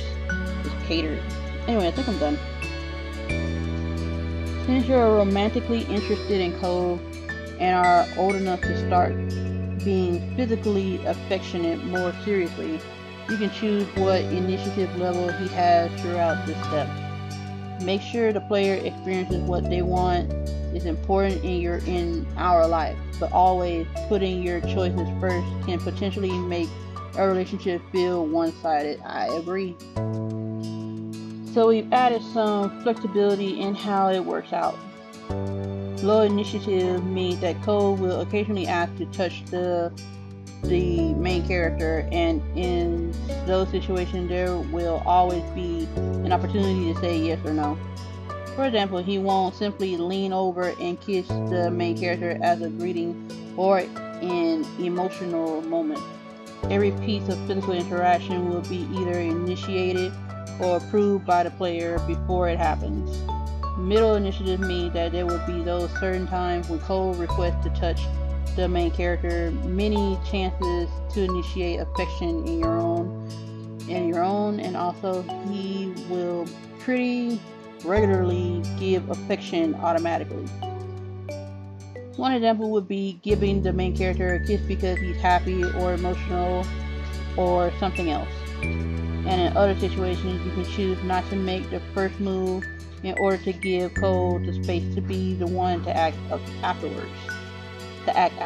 Overall, the love interest can get romantic, but the player's agencies will take priorities. Make or take priority. High initiative includes everything middle does, but it also means that player agencies will be reduced to a degree in favor or having Cole give physical affection even more frequently and with less prompting. Instead of all the major affectionate giving situation being led by a choice, meaning you I need to slow down. Instead of all the major affection-giving situations being led by a choice menu for you to decide on, some will instead be replaced by Cole acting automatically. Like he knows what's okay and what's not okay, and it could be vice versa. So having that boundary, that level of communication, love, and stuff like that, respect, and many more. Like I always enjoy there's more to just love and respect and loyalty. People put too many emphasis on it because like you fear of not having that anyway. So why are you so hellbound on keeping it? And now you have loyalty, but if nothing else, there's no love. There's no affection. There's You see where I'm going with this? This level is only recommended if you're very comfortable with physical affection and would prefer to simply see it happen rather than always hold the reins on it. However, this level is mostly relevant if Cove ends up as your official boyfriend at some point. Situations where high-level initiative makes a decision tend to come up in scenes that are exclusive to being in a relationship. The parts that are also included in the middle initiative, which will be seen whether you're dating or not. Once you pick up your level, it can't be changed part way through a step. Interesting. So I chose middle for all of it, to be honest. The choice only makes up at the very beginning of a story section. We hope you enjoy whichever initiative option you decide on. Actually, I am pretty down for the middle because I like the balance of it. Which initiative level would you like Cole to have for step 3? But I ain't gonna lie, high initiative is gonna definitely be incorporated because it's like as adult. Because I think we're in adulthood, but now you want to make sure it's gonna be boyfriend and girlfriend, or see, I'm still not keen on the boyfriend and girlfriend thing because it's still in the name. So I'm gonna say love interest. Someone I was leaning towards to wanting something more with. So we're gonna say middle. The start of classes ended the relaxed free days of summer. It didn't take long for you to get back into the swing of the school year routine. Schedules and homework became the new normal. Derek wasn't around nearly as much. With school and after school activities, there weren't many opportunities for him to take the trip out to your neighborhood. Sometimes you hear that he was at a training camp or something like that, but you weren't always sure what he was up to. But you still kept in touch over the phone as best as you could. You kind of lost contact as time went on. Yeah, at the very end, that's definitely me. That's me. But like now, I'm trying to stay in contact because that's something I wish I could have done for some friendships that wasn't. It felt like fog friendships. I ain't gonna lie. So it's like I tried as best as I could is the word, to be honest. The Jeremy kid did disappear after that summer, and no one ever heard from him again. Where he went or what he might be up to was a mystery. You saw more of Miranda around since you had hung out with her on her birthday. She had opened up to you. On her birthday, she had opened up to you. The two of you talked regularly. She was the same towards Cole. After a while, all three of you developed a real relationship together. More summers came and went like the waves of the shore coming in and out. In your second year of high school, someone new started to visit Sunset Bird, a sunny girl named Terry Brooke. She was a friend Cole made due to them both being ocean obsessed. Go ahead. Terry was more than glad to befriend you too. Someone close to Cole had to be good company, she felt. You were pleased to get along with her as well. Funnily though, Terry was also extremely tight with Miranda, who she had known for even longer than Cole. Okay, cool. So they know each other. The four of you were able to create a small friend circle. As for your home life, the Ramas also had developments. Changing laws and public perception countrywide made it possible for your mom to openly wear their wedding rings without question. Nice. Though they had a wedding years ago, it was only recently that the union was officially recognized everywhere in the U.S. That was a good day, to say the least. Elizabeth came into her own and stopped being quite as irritable. She no longer worried about perceived childishness as she grew up for real. She didn't even mind being called Lizzie again, although most people use Liz. She eventually graduated high school and moved out to attend college in another state. Girl, I wish I could do that too. It was a lot for you to adjust to your older sister being gone. Liz never let you forget her role in your life, though, and kept in touch. Cole's relationship with his family improved over the years. Kira visited several times after that summer, and things became easier between the two. He was also closer with his dad than ever before. You knew they talked more, and that helped prevent a lot of friction before it could start. Nice.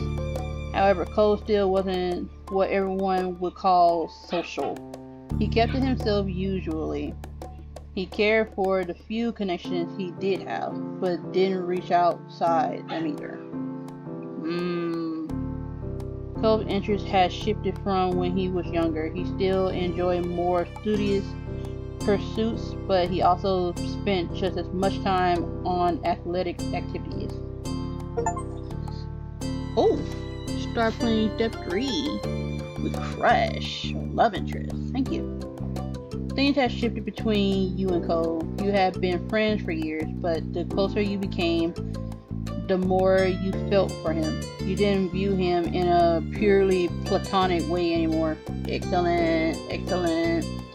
It was strange to look back on it all. The future faded into your present, and then it was simply the past. Even the most fundamental parts of your life couldn't last forever. You felt that the most pointedly the day you inevitably graduated high school. You felt that the most pointedly the day you inevitably graduated high school. It was over, and you would not be going back ever again. From now on, what came next was your choice. You'll be directing your own life. I wish I had more ring to that. That was actually I do. But it's like I'm still afraid of just being very successful with myself. Why? That was where you were currently. The summer after school had ended. The first summer of true freedom. What used to be a reprieve from the typical was now going to be your first step into adulthood. Nice. One fine summer morning, you took in what had become a very special scene. The whole family having a meal together. Oh my gosh, look at our sister. Oh my gosh. Your big sister Liz still hadn't lived at home full time for a couple of years, but she arrived last week to spend the season here since it was an off semester for her. She wanted to make sure she was in town because you had now also graduated high school. So who knew how much rarer these moments would become in the future. You watched on as Liz laughed good-naturedly over a comment Mom made. Her Elizabeth-only mindset had only been a phase. Nearly any nickname was welcome at this point in her life. Strangely, even though she moved away, you lately felt closer to her than you had in a long time. You idly scooped up more of your breakfast and chewed absent-mindedly.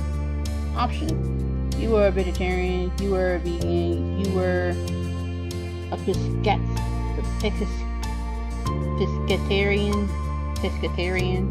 You were a proletarian. You were a picky eater. You generally ate wherever.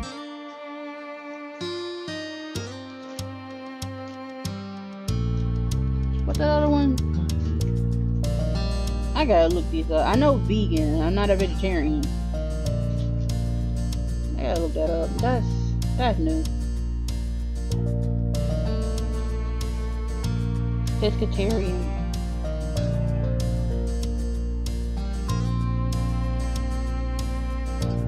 Someone who follows a primary vegetarian diet but also includes fish and other seafood in their meals. Okay, so vegan and seafood, yet it still sounds like meat. Okay. Proletarian. I said proletarian. Proletarian. Here's the definition of proletarian. Relating to the proletarian. You're still not getting what I'm saying.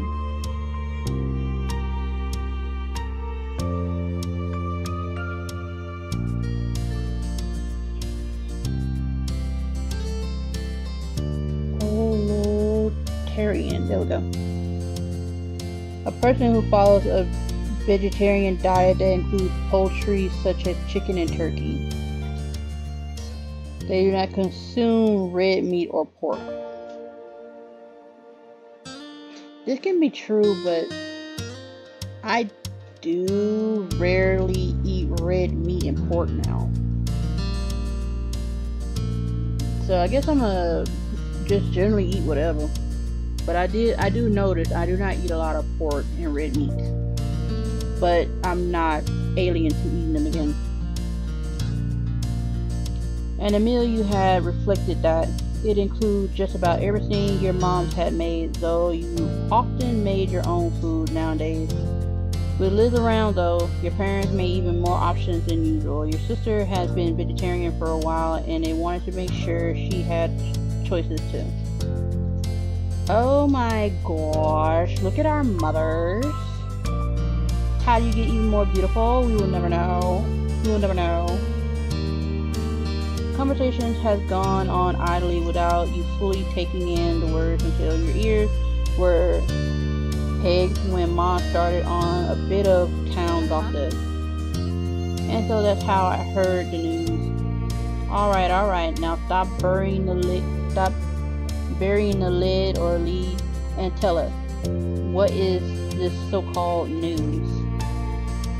Ma giggled as she cast a look. Where's the ring? She's wearing her ring. Now you guys see her ring.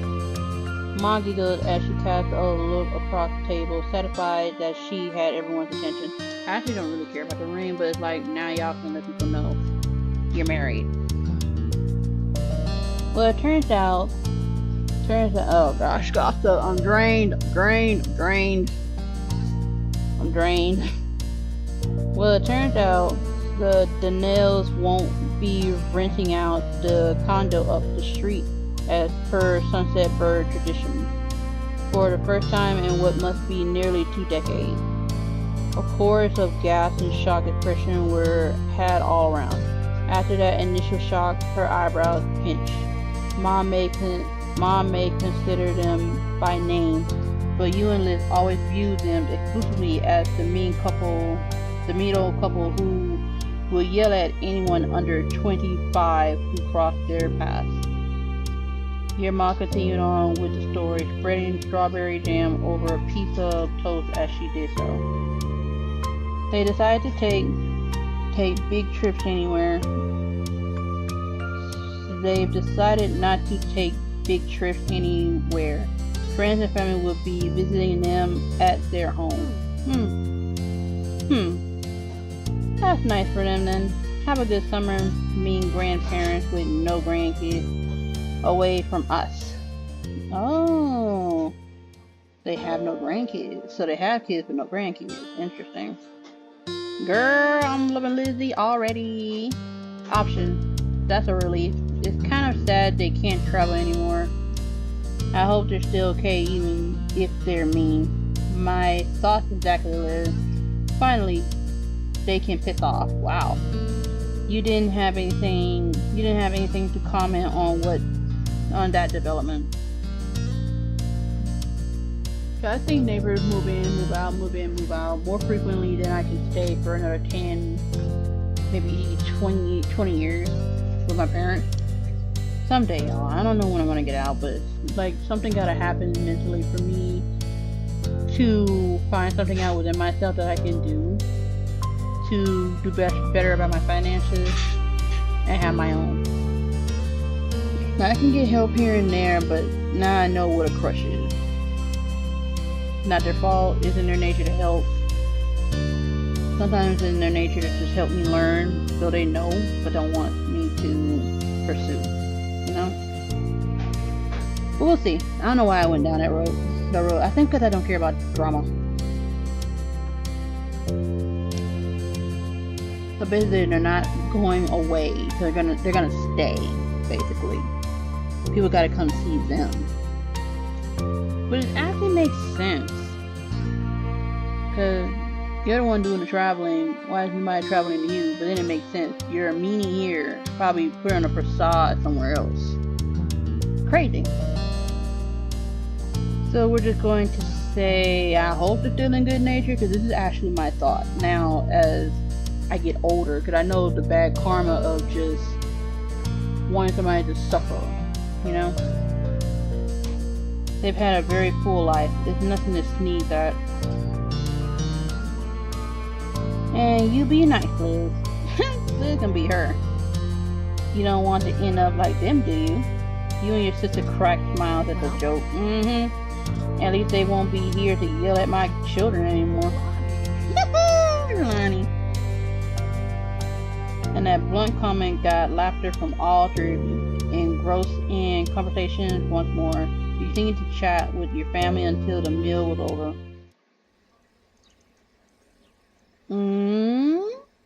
Step 3. Third time's the charm.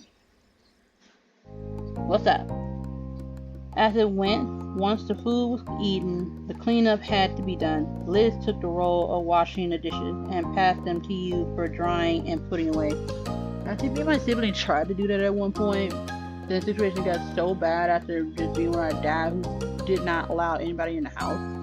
When things started breaking down, he didn't trust nobody to come help fix the place up, nor did he want to invest in it. Does that make any sense? But at some point we tried to do both because it looks nice. Clean the dishes, then dry them off, then put them away. It felt so simple. And then it was just like we all strayed as we were getting into our own as teenagers, I guess. It'd be nice to do. I actually want to do that again because it's convenient. Dry them off so there won't be any little insects or something when flies come in and try and lay eggs. As it went, once the food was eaten, you had a set of cups in front of you that needed to go on the top shelf of the cabinet. Option: it was effortless to do. You were very tall. The task was pretty straightforward for you. You were tall. You had to stretch, but it was doable. Yeah, you were in average height. It was a struggle to get them up without a stepping stool. You were short. A stepping stool was mandatory for you. You were very short. I had to stretch, but it's doable, so I think I'm still a very average height, like 5'6", 5'7". I actually have to get my height checked again, because after a while, my osteoarthritis or whatever, it does shrink me, but if I go back to the gym, I promise, I think I can get my height back. I've seen people who don't even hit the gym get their height back and stop bad habits, and they get tall. I'm like, what the heck? I'm like, get me back on that regimen. I want that. But whatever the habit I have to get out of it just to get tall again. So when I figure all that out, well, I know some of them already. I just gotta do something. I can't force myself to do things now. But I am getting better with certain things that need to be pushed into consideration. Because I think I'm finally feeling like more care needs to be put into myself as opposed to caring for others. It's not stopping from caring for others, but implementing, putting the seed of caring for myself a lot more than what was considered average or not normal or normal growing up, you know? You're never told to take care of yourself, just do the things, clean up, brush teeth and stuff like that. That's a routine. Now it's like, take care of yourself. Because now your body and your mind is not the same anymore. So I'm getting that now. There's something about that, but just not in that context. In one of my shorts. So yeah, I'm just gonna redo all this because it's true. Caring for myself is kind of strange, but it's hard, but it's durable. No, I'm not gonna do it over. I remember. I do have to stretch at times, so I'm average. That's true. That was simply your lot in life. You always hovered around the expected height for your age. Option: you felt great about your option. You felt great about how things were. You hope you might still grow more for real. You wish you had stopped growing earlier. No, you didn't think about it much. You didn't even know what to think about it. Didn't have to think about it much. That's how it was. That was a struggle for you because you remember how you used to feel so content about it when you were younger. Look at our sister. Liz shook you out of your internal musing by starting up an impromptu conversation. She seemed to be voicing the thoughts that had been buzzing around in her own head. I had to say, going back for another semester this fall is pretty intimidating. You think after the first year or two I have a handle on things, but no. You stole a glance at her, still placing cups in the proper place. I guess it's only fair. My first round was pretty general classes, and year one of your architecture major was the basics. Now I feel serious. I have to actually know some things. Yeah. That's how I feel for drafting and design for me. And yet I still struggle with the walls. Like, what is taking so long? That was another probably the most horrendous thing ever. Is I was so stuck on that. And it still took me forever to ask for help. Because it really is a chronic thing to ask for help. No matter how old you get, because like there's certain things. It's not pride, so it wasn't me being scared, but it's like, it's something else. I just couldn't explain it. Then when I finally asked, it's always, why did you wait for the last minute? I don't know.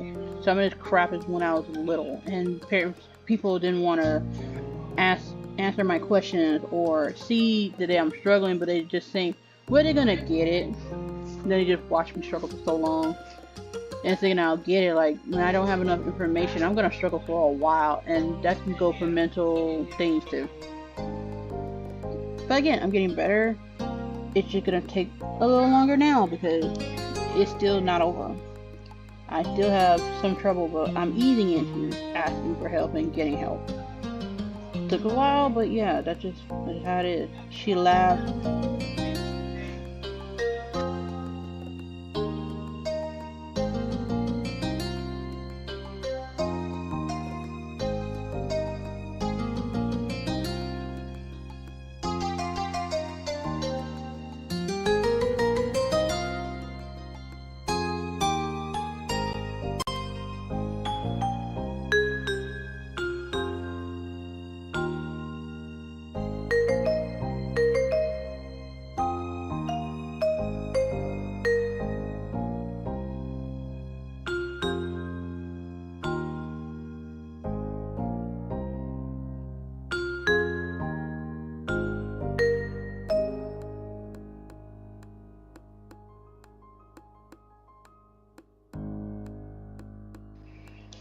The laugh she gave was flippantly airy. Flippantly airy, but the way she scrubbed at the plates held more force than... I I pressed the mute button on mute. I don't know. The laugh she gave was flippantly airy, but the way she scrubbed at the place held more force than necessary. Option. I know you can handle it. I think it's really cool you want to be an architect. That does sound hard. You simply shrugged. You merely listened to her venting.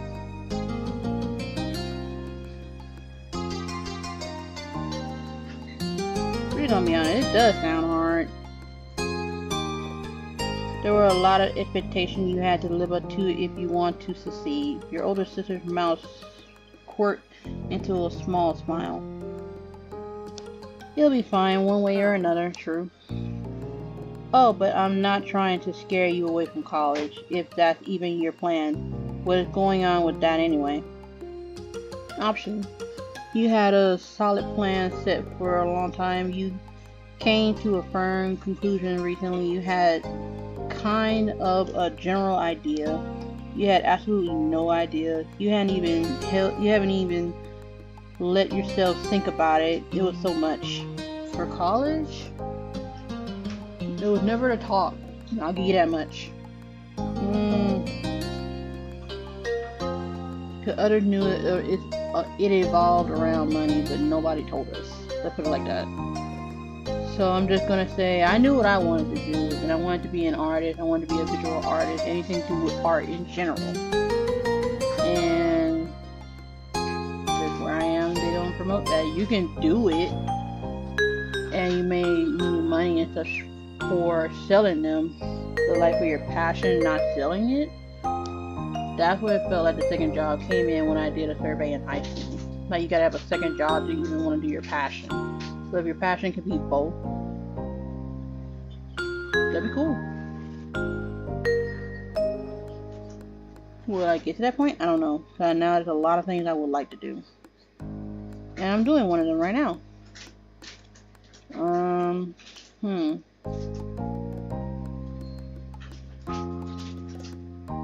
A general idea need to come to a conclusion, though. I'm not gonna lie to you. A solid plan. I'm not done with all the kink shit, so I'm gonna say a general idea. You answered the questions as much as you was able and willing to. Liz's smile grew more reassuring as you did. You made it through 12 years of full-time education already. You got plenty going for you. Sometimes it still felt hard to believe your public schooling experience was over in the end.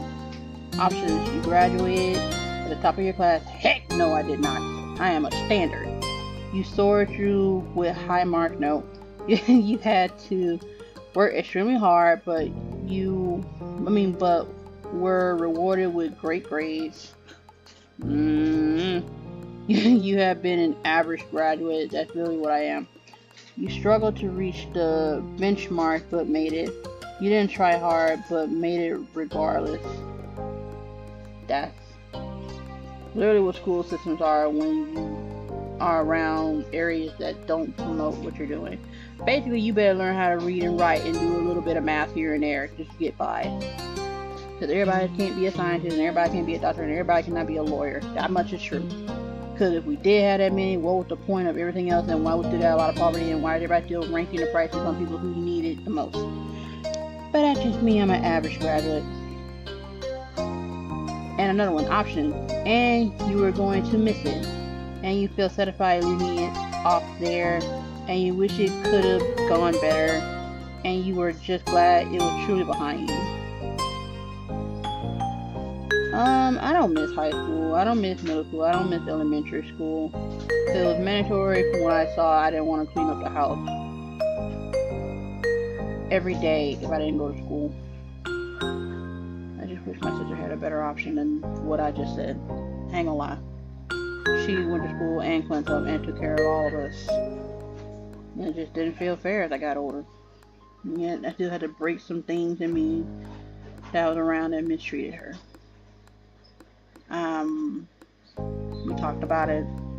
I just want to work on it, like doing better, even more. For school,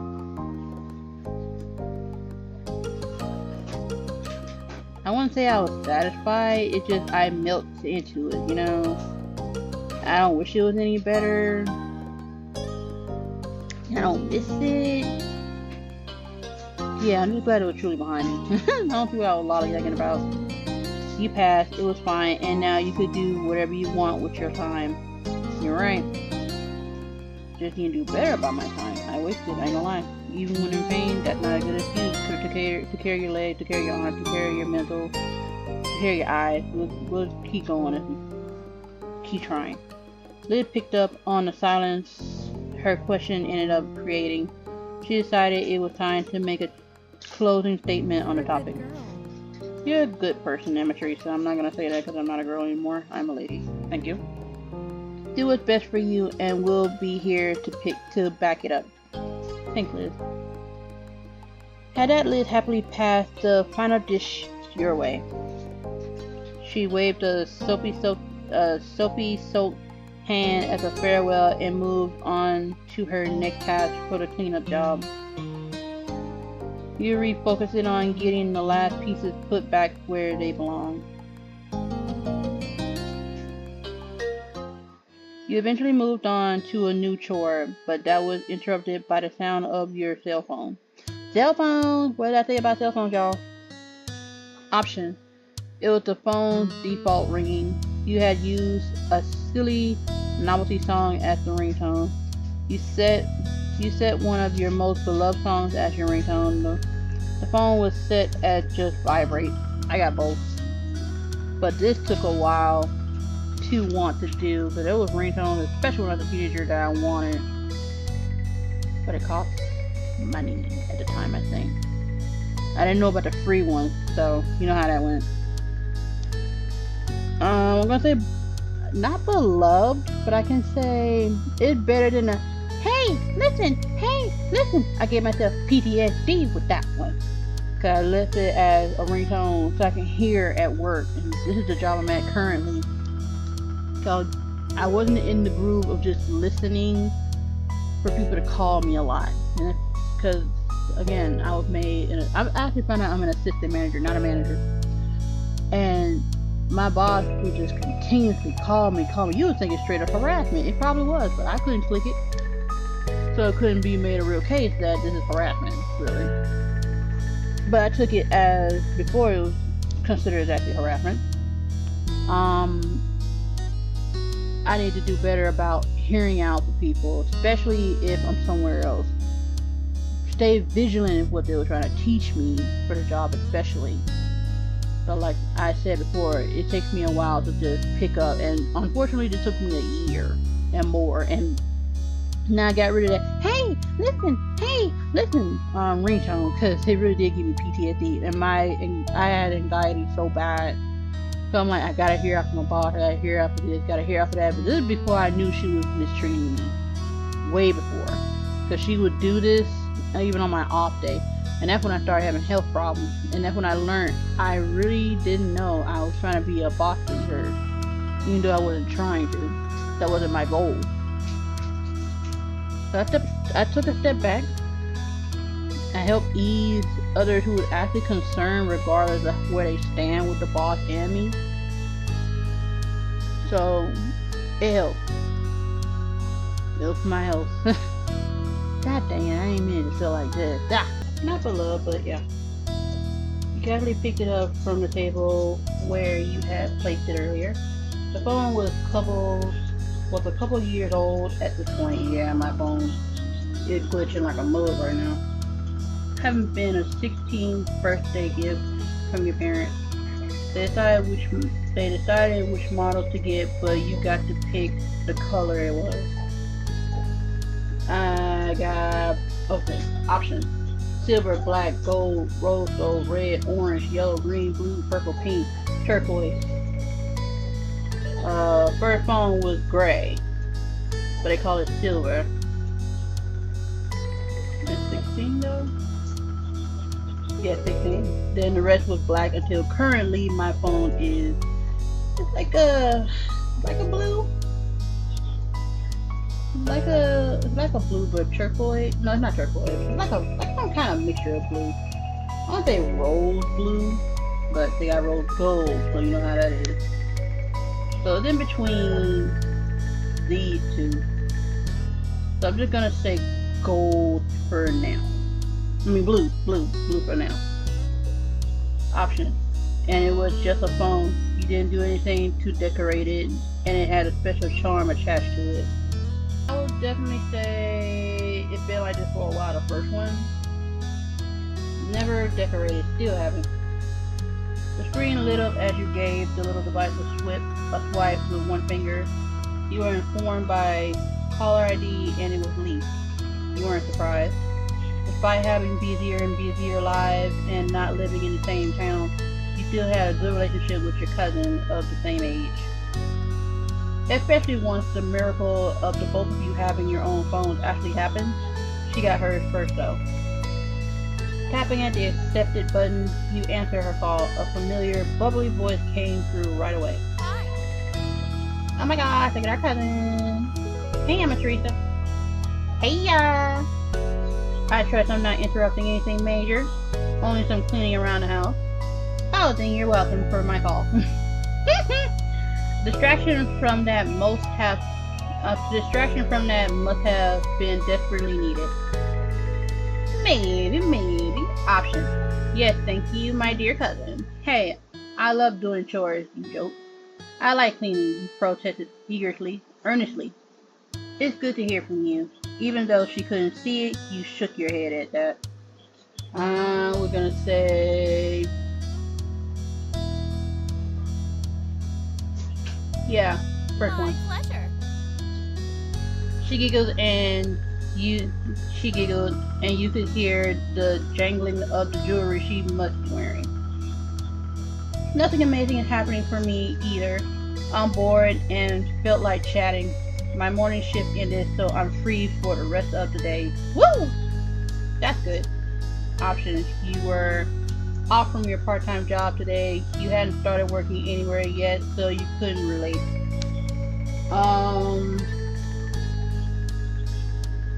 I can say around this time, even after college, I got a job. So part-time right now, which is actually right now. Like you, Lee has started dipping her toes into the workforce as of late.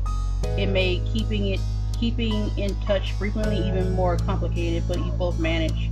What about you? It's been pretty normal. That's you then. So, how's Mr. Cole called and doing?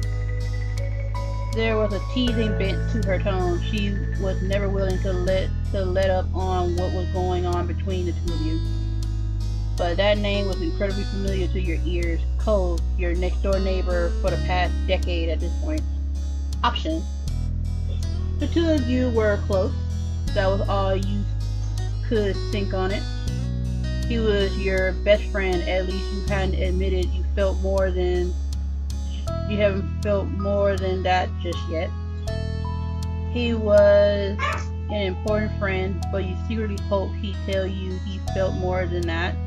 He was someone you had affection for, but you didn't want to take the relationship further. But he was far more than just someone who lived on the same street. He was your boyfriend. So has it been established?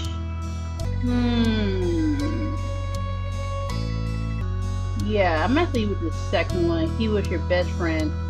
At least you hadn't admitted you felt more than that just yet. And just yet it definitely means we do feel something.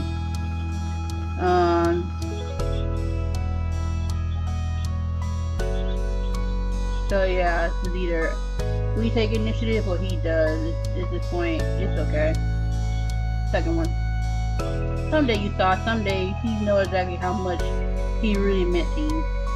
Are you even surviving without the boy being 10 feet away at all times? Okay, I need to change that up. I'm talking like I'm questioning. Are you even surviving without the boy being 10 feet away at all times? Or is everything right with the world again and he's back? No, Lee, he isn't here. Just like he wasn't here yesterday or the last time you asked or the time before that. Sorry. Aw, my bad. Can you blame me? Doesn't it seem like he should have made his grand return already? Plus, I want to visit soon, and he needs to be there too. You can understand where she's coming from. this was certainly outside the norm. For the past couple of months and the last few weeks especially, Cole had been going to his mom's place in Nevada.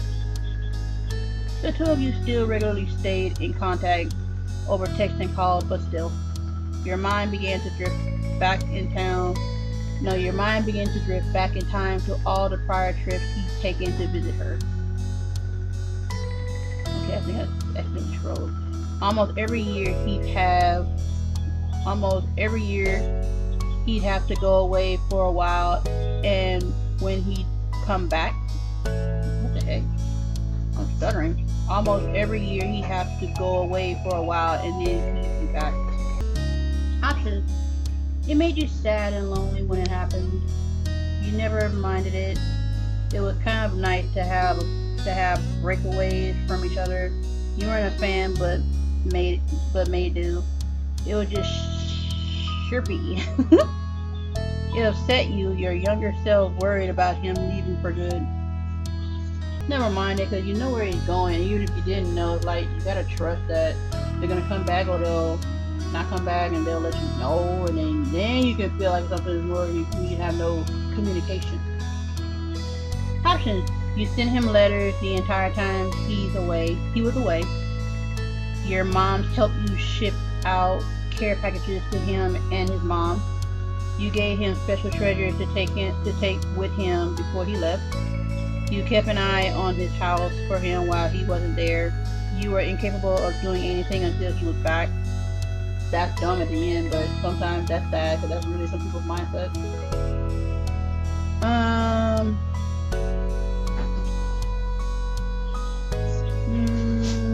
We're gonna say sent letters for sure.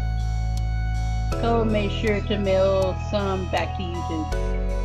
That's how it was in the past, but lately he has been trying to see her as much as he could before taking long trips to another state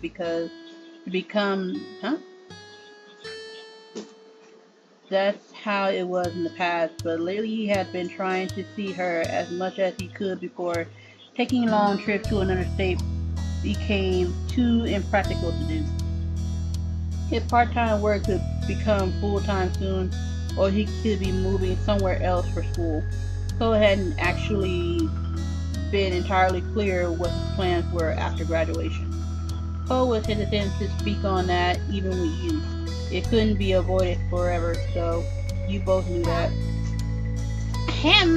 Maybe we should switch this up to a non-Cole related topic. Yeah, sounds like a plan.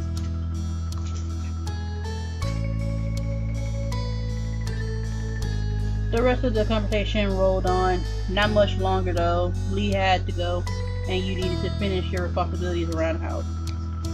So both of you exchanged goodbyes, then you went back to what you've been working on before the call came in.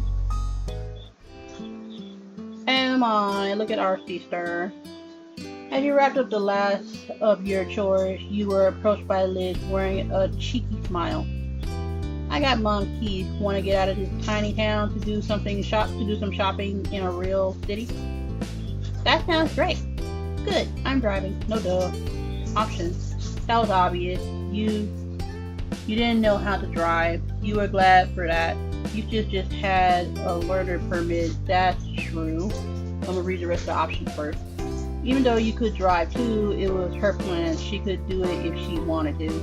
It was nice of her to do that. You had a license, but tried to avoid driving when possible. Learning permit. Go get your wallet and anything else. Where it's going now. That's another thing.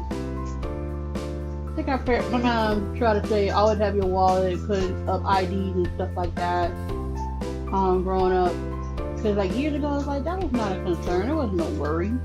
But now to say, because now you've been a citizen since you were born here, but they still need identification that you are legally in this country, in this state even. So I didn't get a hang of it or a grasp of it, but it didn't take me long until I went to college, and I'm like, oh, this is mandatory. Because I think at times, especially when we went to doctors, she said that. There wasn't a lot of things she taught her, but some of the things is stuck, so wallet is definitely a mandatory.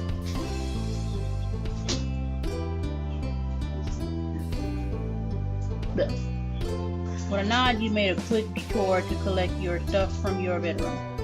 You had money saved up from all the part-time work you've done, as well as from gifts you received. After making sure you both were fully prepared for the long haul to the largest city in the surrounding area, you buckled into your car. Seat. Hold on, let me make sure. Yeah, you buckled into the car. It was a smooth ride there, with light conversation about what shops to stop at and a radio blasting. Liz controlled what was played, but she made sure to pick songs she knew you liked. It was something the two of you had always done for each other. The trip there breezed by, and in what felt like no time, you had gone from cruising down the road to cruising through the mall. Liz had her interest to check out, and yours. Option. Your hobbies and skills were still the ones you developed when you were younger. You had gotten into new things since you've grown up. Both. So we're gonna say new things for sure. Options: you like to read, you like to watch TV. Okay. Games were fun to you. You like to play. You like to hang out with people. You like to go to the beach, and you were into sports. Like you enjoyed music. You spent time on art. I sure did. Now it's games, so we're gonna get them all. You wrote things. I try and do it again because I can see how it's wavering because I'm not in school. You enjoy learning new things. There are some kinks to that. You were into fashion. That's a stretch. Here and there. Reading, I've been trying to read and I haven't had time at all. So I'm not gonna pretend like I still do, but I'm reading right now, so I guess that counts. Reading. Options: fiction novels, comic books, manga, magazines, non-fiction books, poetry, and there's a little bit of fictional. There's not a lot of comic books. So I'm gonna and not a lot of manga. I haven't read any manga, period. And it's been a while for comic books. I don't read magazines. Not at all, really. Not even the one with BTS in it. I still haven't read those. Non-fiction books. I have one on my phone, but I haven't been reading as much. You see where I'm going with this. Poetry is never my thing. And okay, back to the old ones, the old choices. Games were fun, so I did choose that. Options: board game, video game, card game, and I'm gonna say video game. And go back to the other one. I'm into sports, just not as much as I used to. But I'm gonna choose it for now to see what the options are. Option: tennis, volleyball, golf, basketball. Type my answer. All of them, general, watching them, and I'm gonna put football. Like, football is still a thing when I have a chance. Alright. I'm gonna think, and I do enjoy art. Spend time on art because I got a whole new paint set and that's watercolor because I haven't got a chance to do those. I do most of these. Options: drawing, painting, sculpting, not sculpting, creating digitally. Creating digitally, I do that. I want to get back into it though. Visiting galleries, I have not. I'm gonna say drawing. Painting, I would like to get back into. I've been drawing a lot more actually. I have been getting into digital, so but then I have to finish up that comic I haven't finished up yet. When, I don't know, don't ask me. Then music. Options: you play the guitar, you play the bass, you play the piano, you play the drums, you play the violin, you play the flute. What the heck is this? I'm gonna choose. I listen to a lot of it.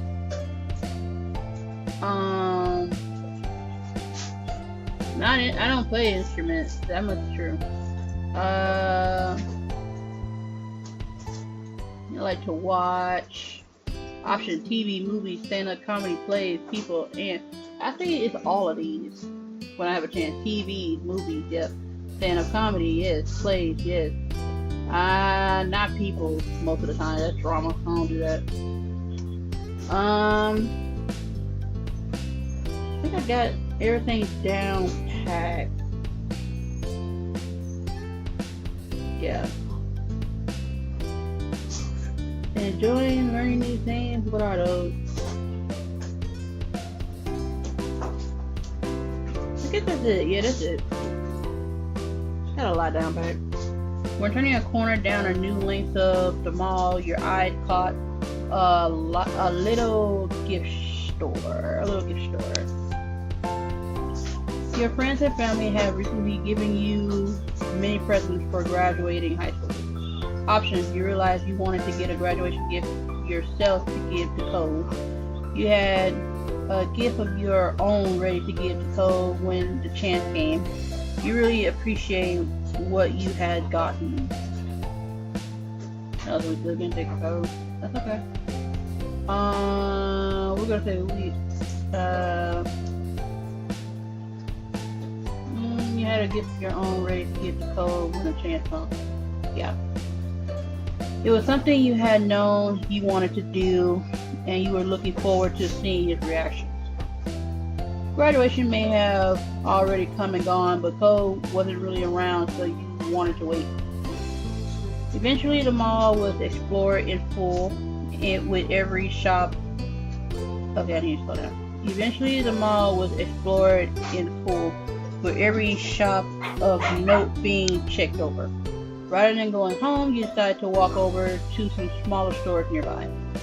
Liz had many thoughts on that topic. I wish I had y'all kneecaps, because I cannot do all that walking anymore, unfortunately. I said I couldn't do it for a long time because of what I got. But I pushed through it. Now it's coming to bite me in the butt. Honestly, malls are not a bastion of society, whatever it is. Even the smaller stores require extra distance. The brands are so much more. Then your sister abruptly stopped speaking and walking right in the middle of the path. It was a good thing no one was behind her. She seemed to entirely shut off for a moment. Interesting, Liz. The attempt to catch her attention was unsuccessful. Something else had all her focus. Before you could puzzle out what might be happening, she began to mumble out of the corner of her mouth. Amatrisa, don't draw attention, but look. What? With a harsh whisper and subtle jerk of her head, she urged you once more. Look! You followed her gaze as best you could to a large bunch of colorful teens strolling down the same path, okay? Okay. You face it back over to your sister with a confused expression and unspoken question. Where were you supposed to be seen? For real, I'm like this at work, bruh. Amatrisa, doesn't one of them seem familiar? She was practically bouncing at this point, so you looked the group over again, and this time you saw what she was seeing.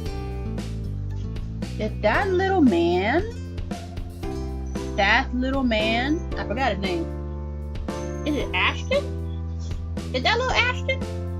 Amongst the collection of strangers was brown hair, gray eyes, and lots of freckles. That's him. Shiloh.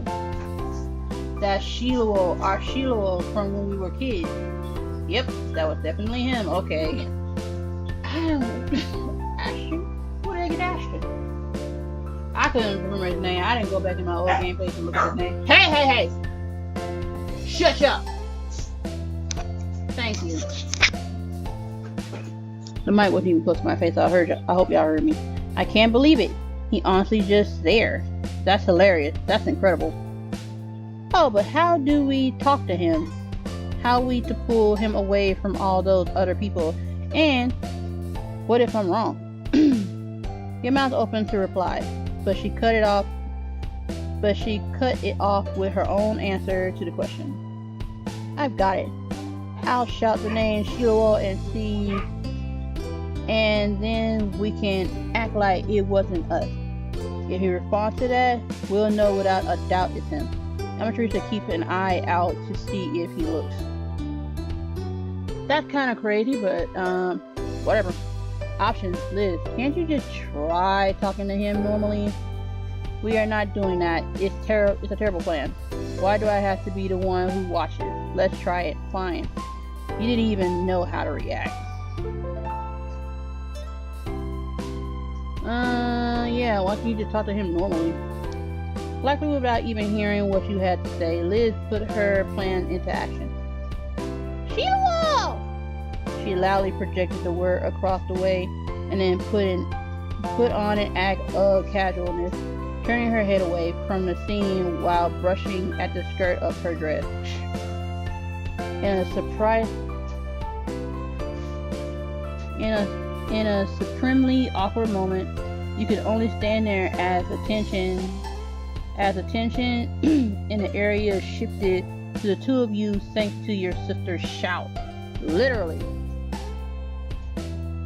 But of the many startled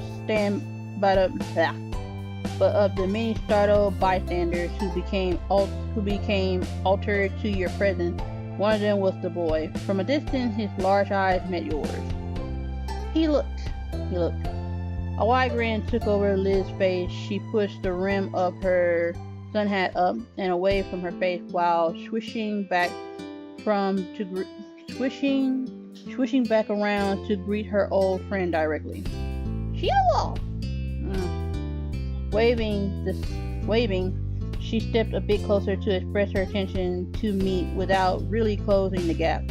She wanted him to come to her. Who you presumably to be, Sheila looked surprised at the call out. He stole a quick glance at the crowd he was with and hesitantly glanced back your way. He was trying to double check something. Liz remained steadfast with her gaze trained on him, and ultimately he broke away from the rest of them. After a light-footed jog across the brick path, the young man my voice. After a light-footed jog across the brick path, the young man pleasantly presented himself in front of Liz and you. Hi, I like your hat. Just that simple greeting had Liz giggling. Hey. Hello. I'm not sure if you remember this, but I'm Lizzie, and that's Emma Teresa. We were all friends when we were little kids. His already wide eyes grew even larger, their gaze darting between you and Liz. His previously chipper demeanor faded into something delicate. I'm really sorry, but I think you have the wrong person. You could tell not being instantly recognized was going to make this exchange more of a challenge. Still, Liz was still undeterred. It was a long time ago. You were really young. I get why you feel like that. However, I'm positive I'm right. You're actually the same. That face, the freckles, how genuinely you try to phrase things. You're even still wearing a hat. Instinctively, he looked up at his headwear with creased brows, not making the connection on why the hat meant something to her. Okay. We knew each other, okay? Aww, look at her. So she missed him. An uneasy smile settled on him as a silence followed Liz's speech. He was picking his next words carefully. And then the quiet was obliterated by a new voice bursting into the conversation. Sheila! Ah. What are you doing? The rest of the group already left. A field trip is not a vacation. We are on a schedule. Startled, your head snapped towards the past. A distinctively unhappy individual with piercing magenta eyes, dark brown skin, and a sharp jaw stormed your way. He carried a cloud of authority with him, despite looking like he wasn't even 18 yet. Sorry, I didn't mean to ditch. Shiloh, whose name was now officially confirmed, gestured with a hand to add to the explanation of his absence as the stranger watched impatiently. They thought they recognized me as someone they knew, but it was a tiny misunderstanding. Liz theoretically as well as literally put her foot down at that, stomping in frustration and getting more childish the longer she was around her childhood companion. We do know you. Shiloh merely shrunk in on himself. The tone he spoke with was pained. Sorry. You honestly couldn't tell if he was apologizing for the upset feelings of your sister, or the pale pable, whatever it is, dissatisfaction. Oh my goodness, my English, where did it go? The pale pable dissatisfaction of his new acquaintance. That in itself was very Shiloh-like. Oh, you know him, is that it? The stranger spoke in a dismissively scuffling tone, as if the words sounded as absurd to him. It was almost amusing. Almost, but the sternness of his demeanor quickly reinstated itself. Well, do you know me? I'll tell you. I'm someone who has been forced against his will to be aware of what's going on in Shiloh's ridiculous personal life for a year. Okay. If the two of you had any importance in his general day-to-day existence, it would have come up by now. Don't bother trying to exaggerate any trivial connection you might have. It's not good enough. He's with us and you'll survive without him. Now stop loitering in the road. It's rude. Excuse me? Oh, okay, this is getting kinda rude. We're the rude ones? The high-strung ranting got an audible gasp from Shiloh, who finally started to speak up in defense. Nate, that's really mean. It's also true, we're leaving. With that declaration, the unofficially introduced Nate indignantly spun on his heels and walked speedily towards where the group went, completely confident that Shiloh would follow behind him. Oh, people can sure have bad attitudes, huh? Why can't they just try to get along? It's not hard. Don't worry though, I bet you won't have to deal with him again. And I'm sorry I can't stay to talk to you, but I hope you have a really nice life. Bye. And that was it. His final parting words given. Shiloh left the two of you behind to catch up with his own life that he had to go live.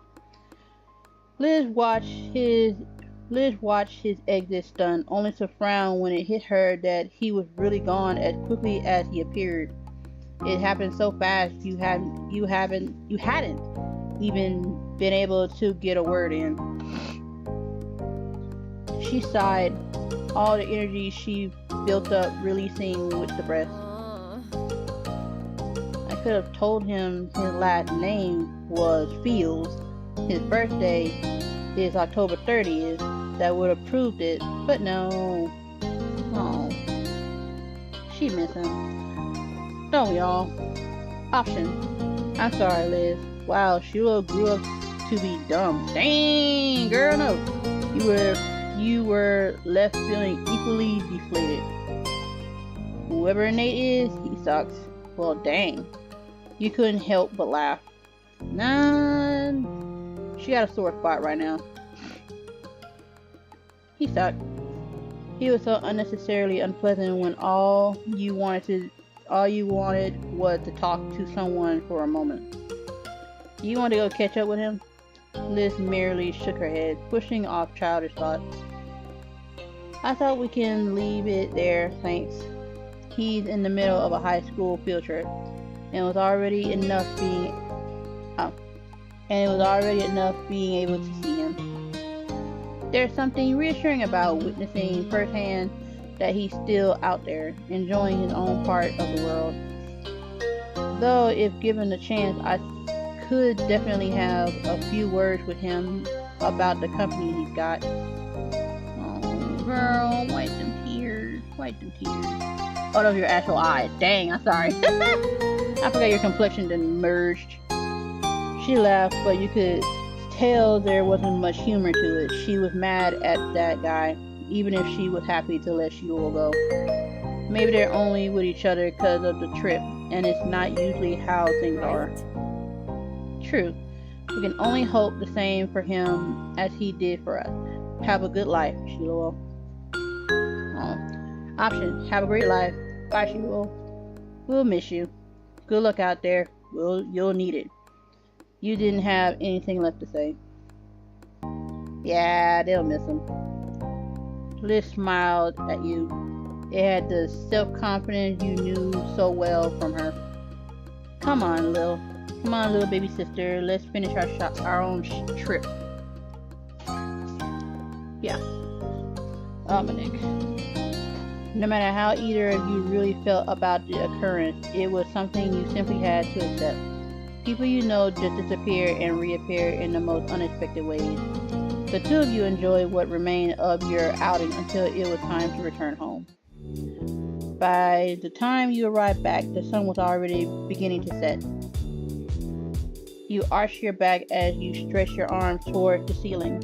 While it had been a good day, it had enough activity to cover an entire week. Liz tried to hide a yawn behind her hands. You weren't the only one feeling worn out. I'll be heading up to your room, the guest room, since mine stopped being available as soon as I was out of the door. Her tone was light. She had quite a lot to say on the subject when you first taken over her bigger room after she left for college. But there have been many trips back home for her since then. The room hasn't been hers for years. It was more of a running joke now that she continued to bring the topic up to the day. Option. Let it go, Liz. I didn't see your name on it. Thank you, Liz. It's a really nice room. Thanks for being so gracious about giving it up. Just wanted to follow in my big sister's shoes. I'm sorry. Now, gracious. I had no choice. A small laugh was shared between you and your older sister. You better believe you'll be back in the guest room when you got your own place and we're both in town for a visit. Option. We can take turns. You'll have Thanksgiving. I'll get Christmas. Sure. Don't count on it. That's alright with me. I don't need it. Sure. The sarcasm won't save you here. I'm taking that as an agreement. She's flattered. She flashed her familiar grin, and you couldn't help but feel glad she was back around, even if it was temporary. With that, she plopped off to the spare room. You were ready to do the same. Moving into a new space was your first opportunity to decorate from scratch. Design my room! Shit, I might have to break this into parts. Oh, this was her room the whole time? Don't seem no bigger, but I'll take it. Ooh-wee.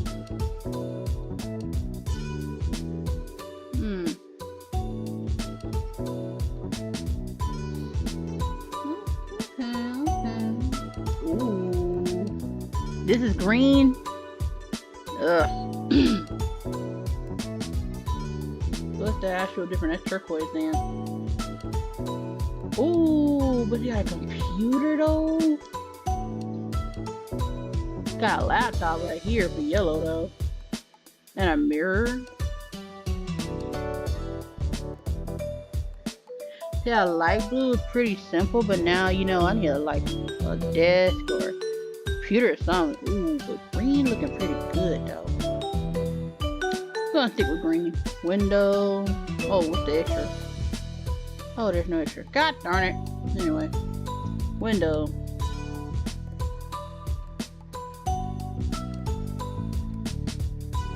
Okay. Ooh, okay. Hang on, I don't see the point of doing all that. Wall left.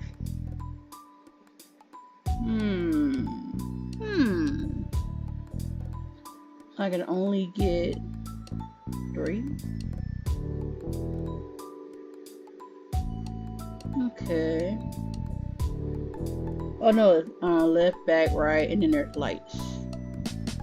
Oh, because the lights take up most of it.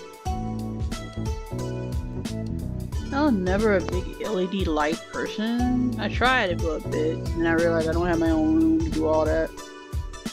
So, I'm gonna choose the lights.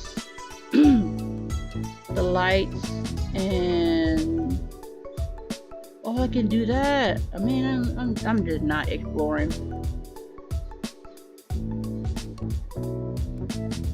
I don't keep a storyboard no more. Can't never just achieve it knowing it where I'm at. Ooh. Okay. Oh, that's it for the right? God dang. So I'm gonna keep the lights. And I guess keep that. Seems pretty boring.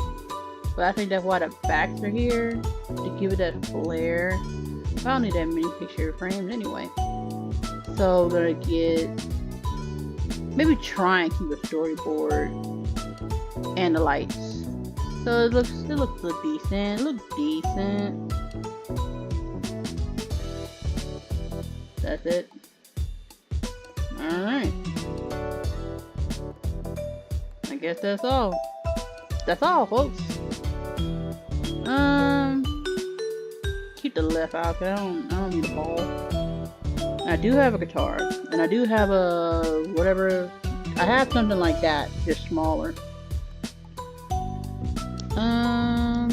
I guess I'm done. That's kind of simple.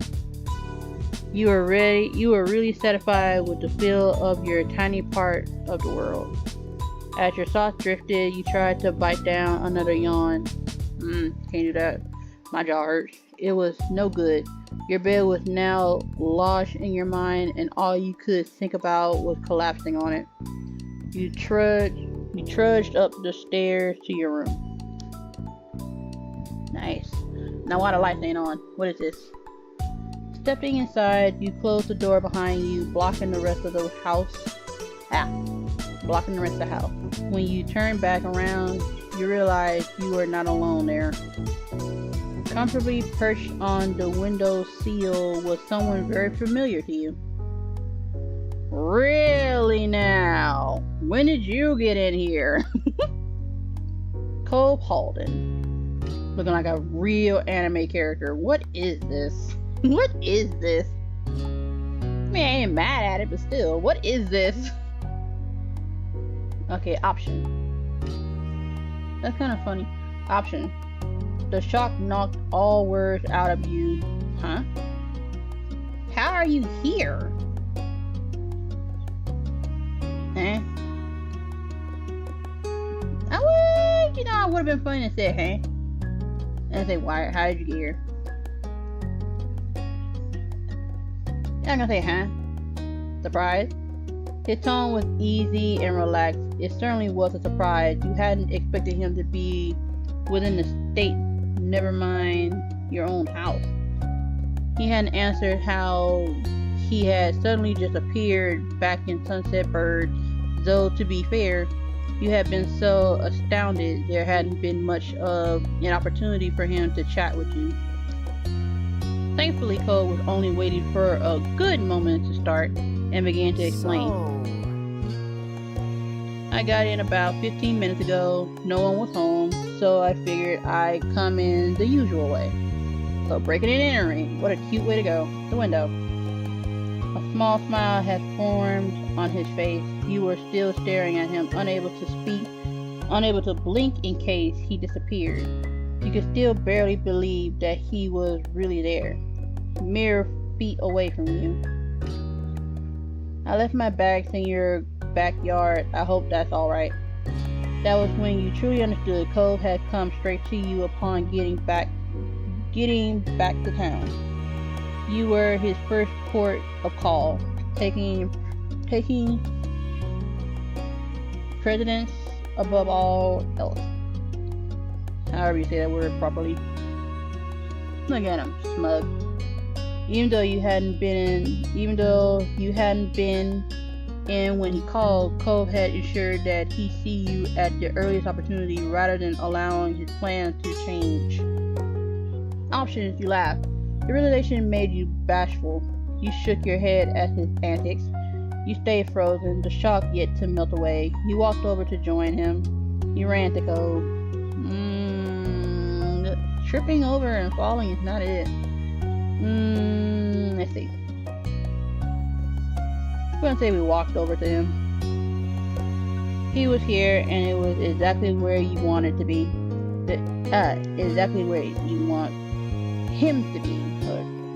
He was here, and it was exactly where he wanted to be. Okay. There was no need to hesitate in enjoying his presence. As you approached, Cole quickly hopped from the window to meet you.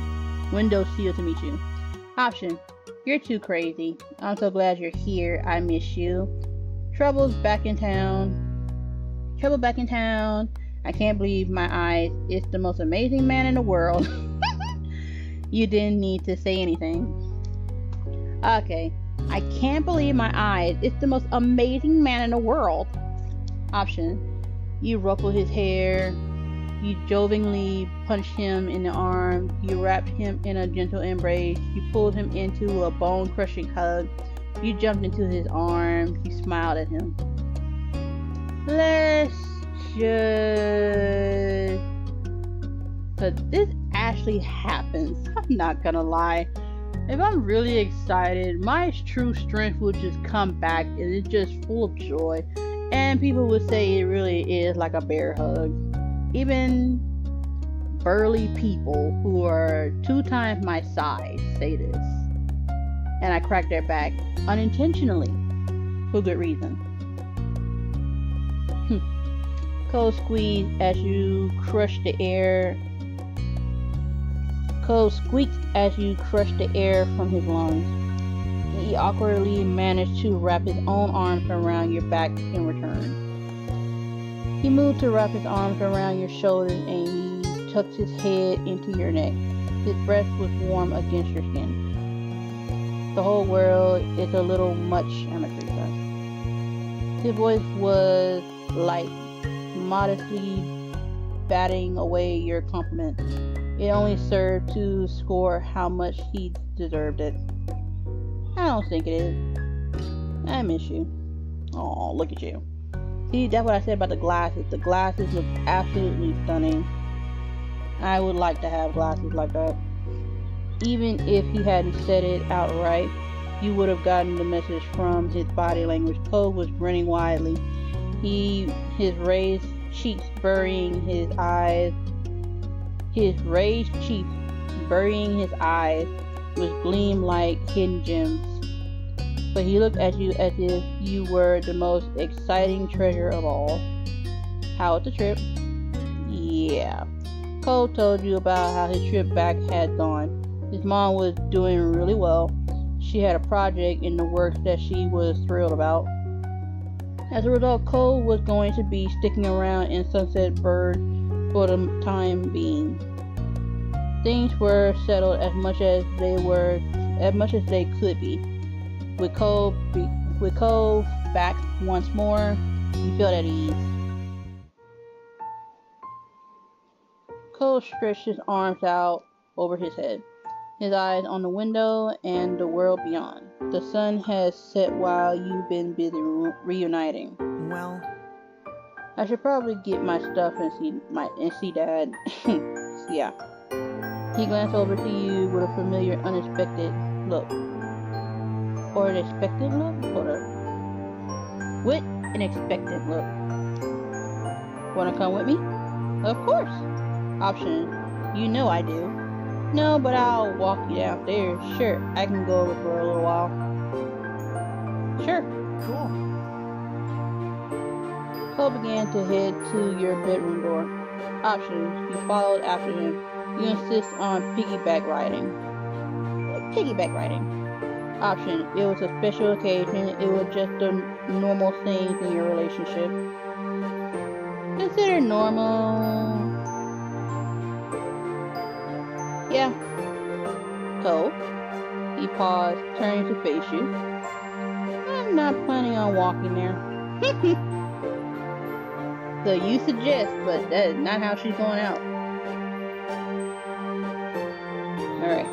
Cole shook his head, the smile on his face implying that it was you and your senses he was questioning, not the request.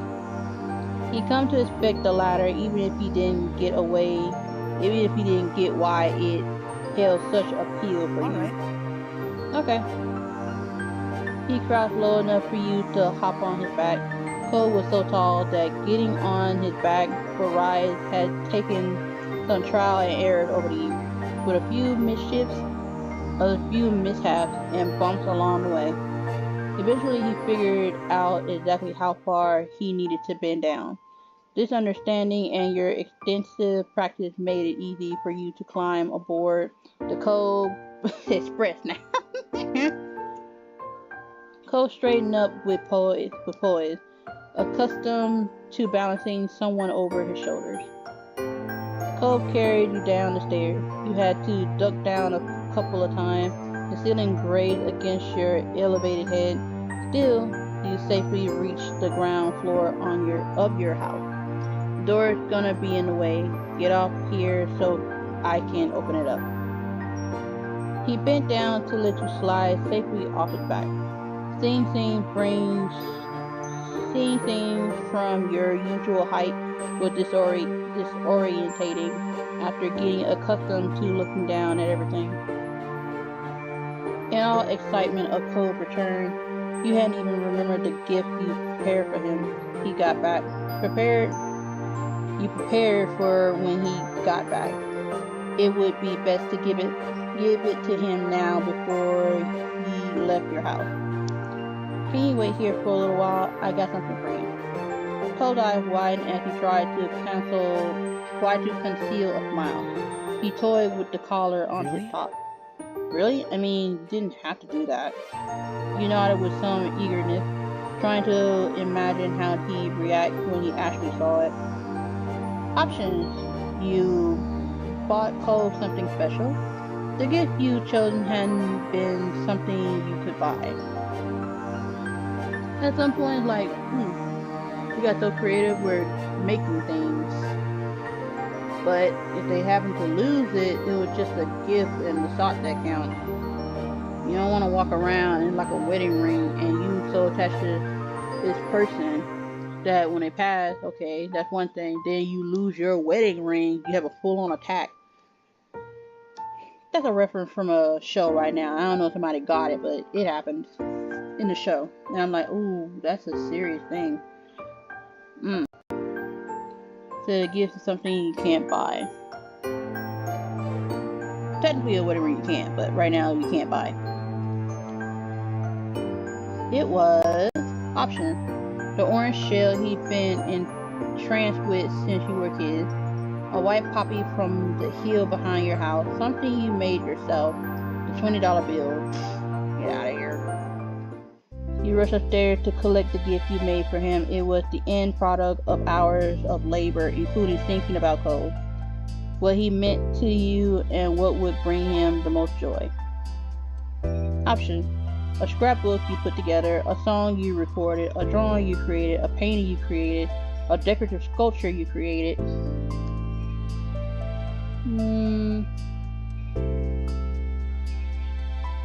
Scrapbook is still a thing. That's something we all can get behind. So we're gonna say a scrapbook. And one moment. Your heart skipped a beat as you picked it up, excitement growing as you looked down at the scrapbook. You hurried back down to Cole. Carefully made the trip back down the stairs. Cole looked up at you as you approached. Not wanting to put it off any longer, you hopefully held it out for your gift, or held out your gift to him. Struggling. It's a scrapbook. Cole's eyes widened as he took it in. Did you make that for me? His words were faint. I did. Cole smiled, blinking rapidly as he shook his head. You went to that much effort. He grinned, tearing his glossy eyes away from English. He grinned, tearing his glossy eyes away from your present long enough to look at you. I can't believe you. I'll take really, really good care of it. He cradled the gift in his fingers as he took it from your hands. It's irreplaceable. Cole irreverently laid the gift safely on the counter, but he didn't turn back to face you once he had ensured it was secured. Though his face was angled away from you, you caught his eyelashes fluttering as if batting away tears. His throat bobbled as he swallowed bubbling emotions. You knew, "Way, move away." When he began to sniffle, you felt the need to reach out. Cole? I can't. I'm sure yourself. I don't know what to do. He forcibly scrubbed at his eyes like he was trying to push the tears that threatened to spill back in. Oh, Cole. Yeah. Oh, Cole, it's okay. Do you need to cry? No. He already is. Nevertheless, tears had begun to spill down his cheeks. Even as he wiped them away, more took their place. Thank you. Your voice quivered as he spoke. Cole scooped you into a hug, pressing you so tightly against his chest that your breath escaped in a short squeak. He burrowed his face against your neck, his shed tear damps on your skin. You hugged him back. Aw.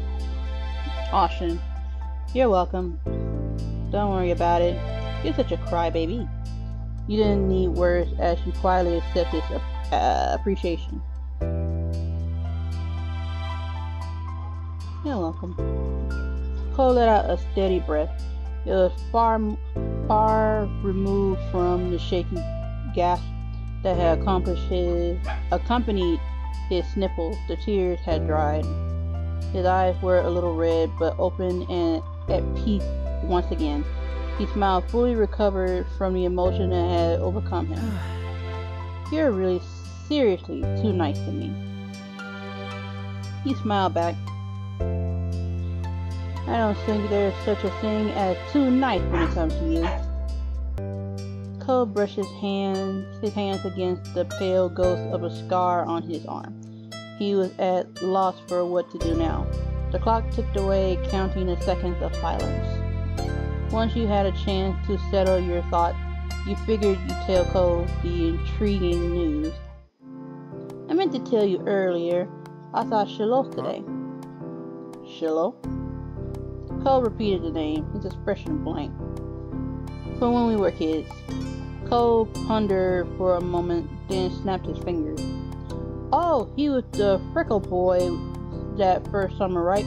The one who moved? I met a guy named Shiloh. He looked just like the Shiloh we knew, plus however many years. But he didn't remember me and just left. Cole frowned.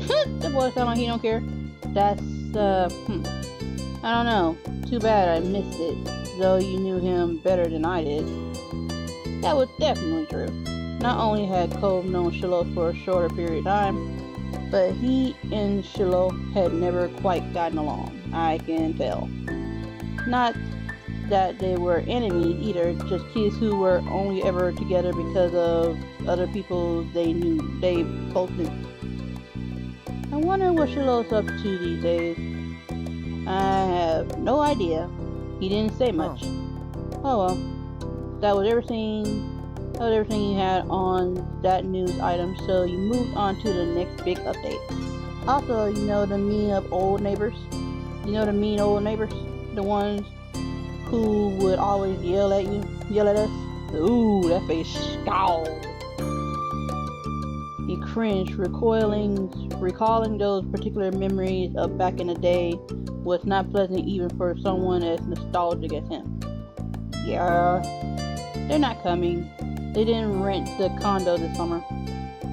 Oh, that's interesting. So their family members are where they are. They are not coming to where their families are. The family got to come see them. Nice. Cole's jaw dropped. He didn't blame him. The elderly couple had been an institution for as far back as you could remember, long predating Cole's arrival. For now, as a teenager, you found your neck pricking as you walked by their condo, half expecting a scolding for breathing the wrong way in the vicinity of their vacation home. It was strange to think of that coming to an end. Wow.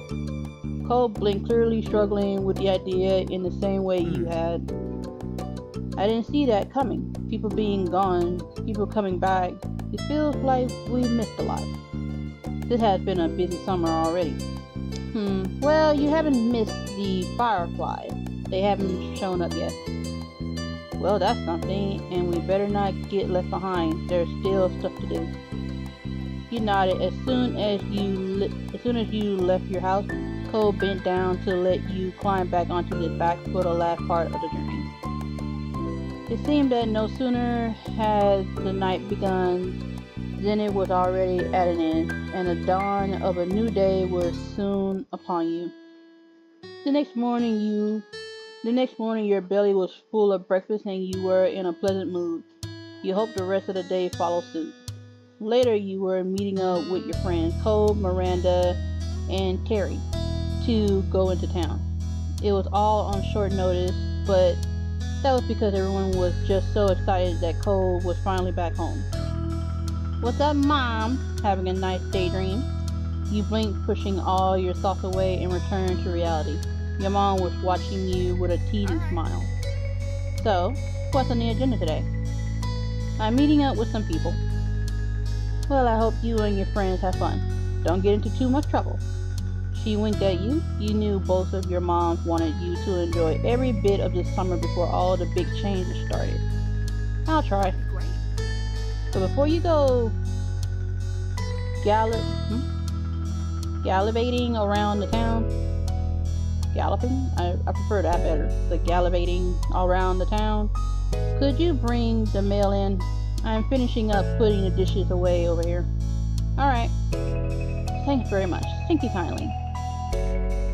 The dad looked like he hadn't aged a bit. What the heck? As soon as you were outside your what's wrong with his face?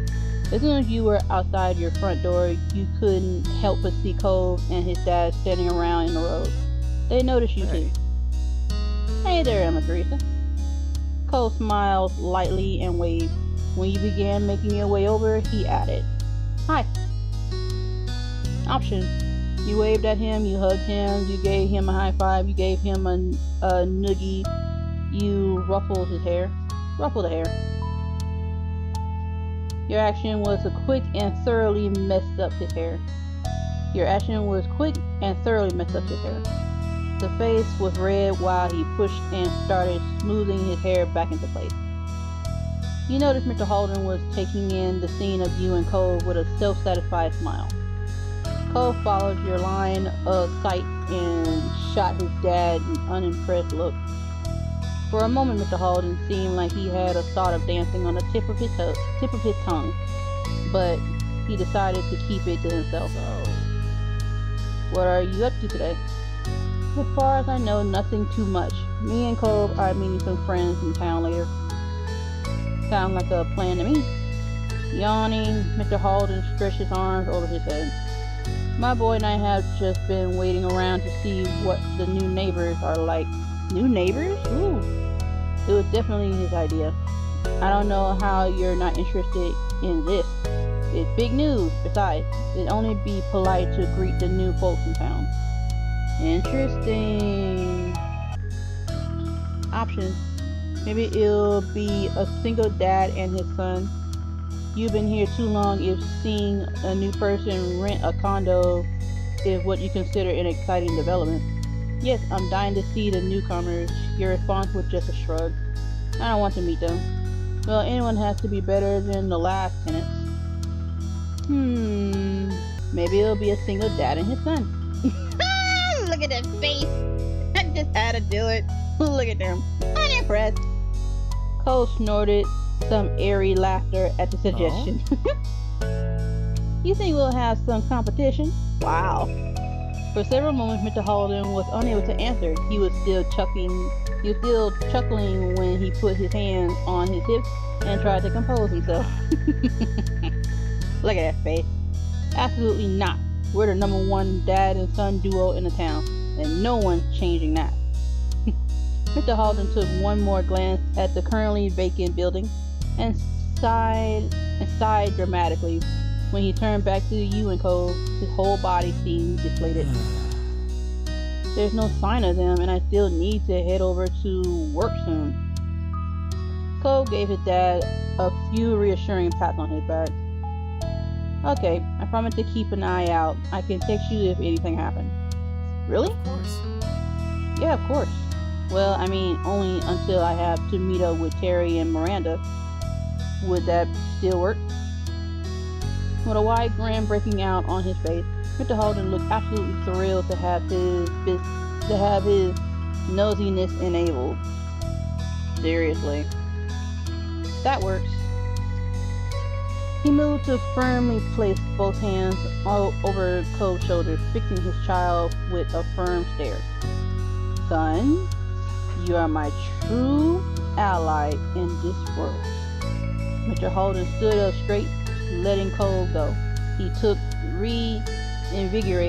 looked reinvigorated. Okay, with that settled, I'll go make some money. Make some money. That's always been the one thing I do best. Mr. Holden headed off to the garage with a big wave goodbye. Cole smiled the whole time you both watched his dad leave. Options. You really like Mr. Holden. Mr. Holden was one of your favorite people. Cole's dad was kind of a bother. Ooh, what the heck? You had mixed feelings on Mr. Holden. No, we like him. You had for a long time. As soon as he was out of sight, Cole sighed lightly. Are you okay? Just not looking forward to waiting. Guess I'll be hanging around the street a while. Option. Good luck. See you later. Bye. I'll stick around to see the new neighbors. I can wait with you. Why don't I stay to see the new neighbors and keep you company? That's a question or a statement? Which one you want to do for real? We ain't got nothing to do because we can't meet the friends yet.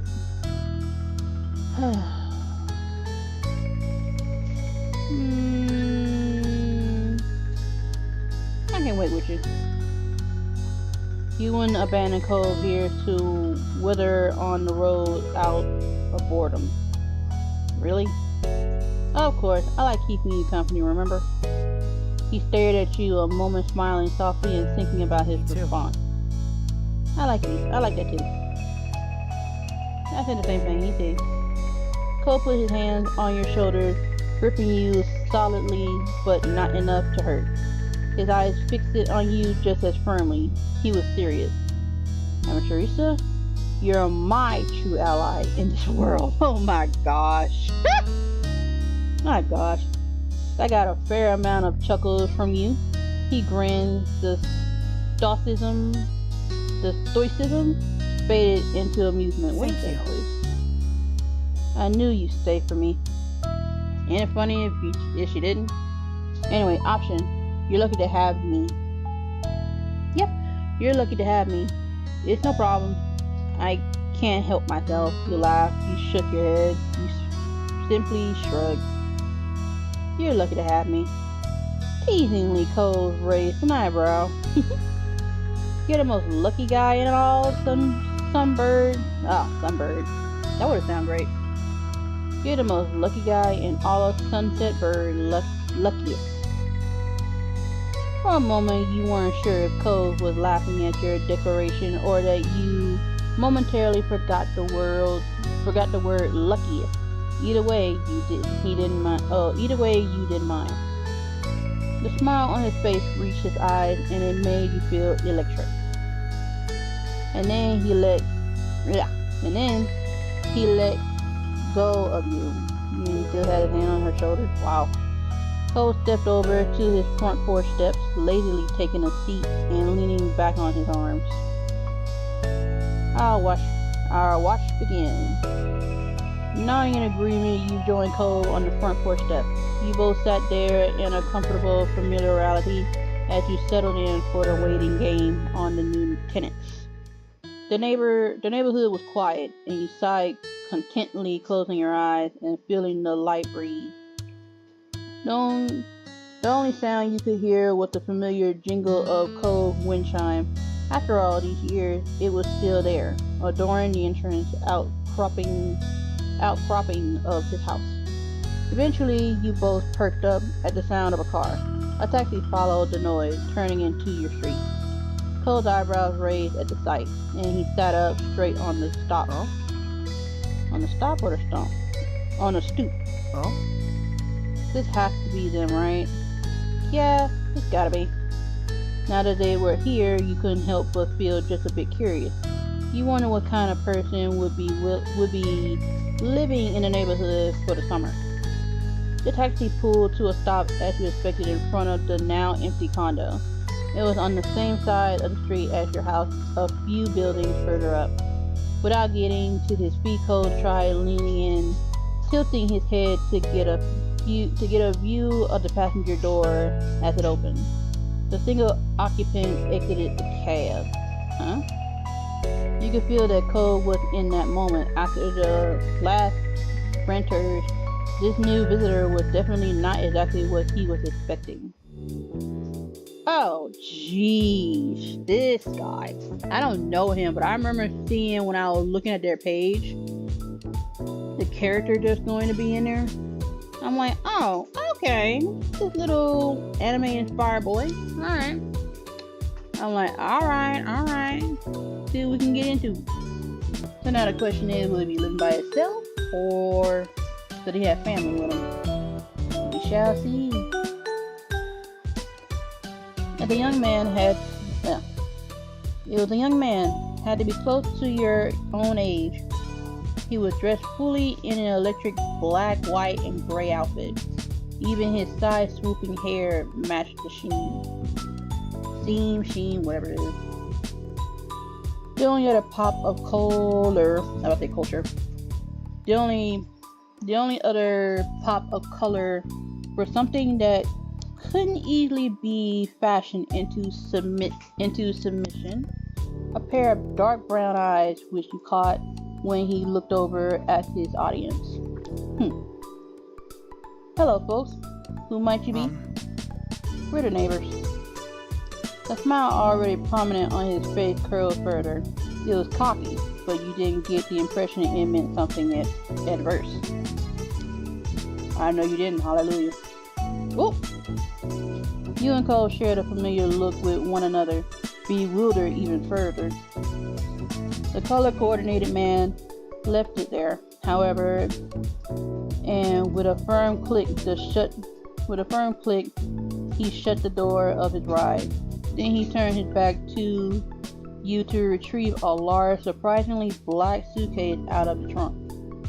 Continuing on with his own business, he strolled forward and lightly tapped on the driver's side window with his knuckles, asking for him to roll it down. When it opened, he leaned down and rested his arms on the edge. You assume he was thanking the driver for getting him there, considering he slipped them a tip during the brief chat. They shook hands, then he pushed himself up away from the taxi with both arms, giving the driver room to leave.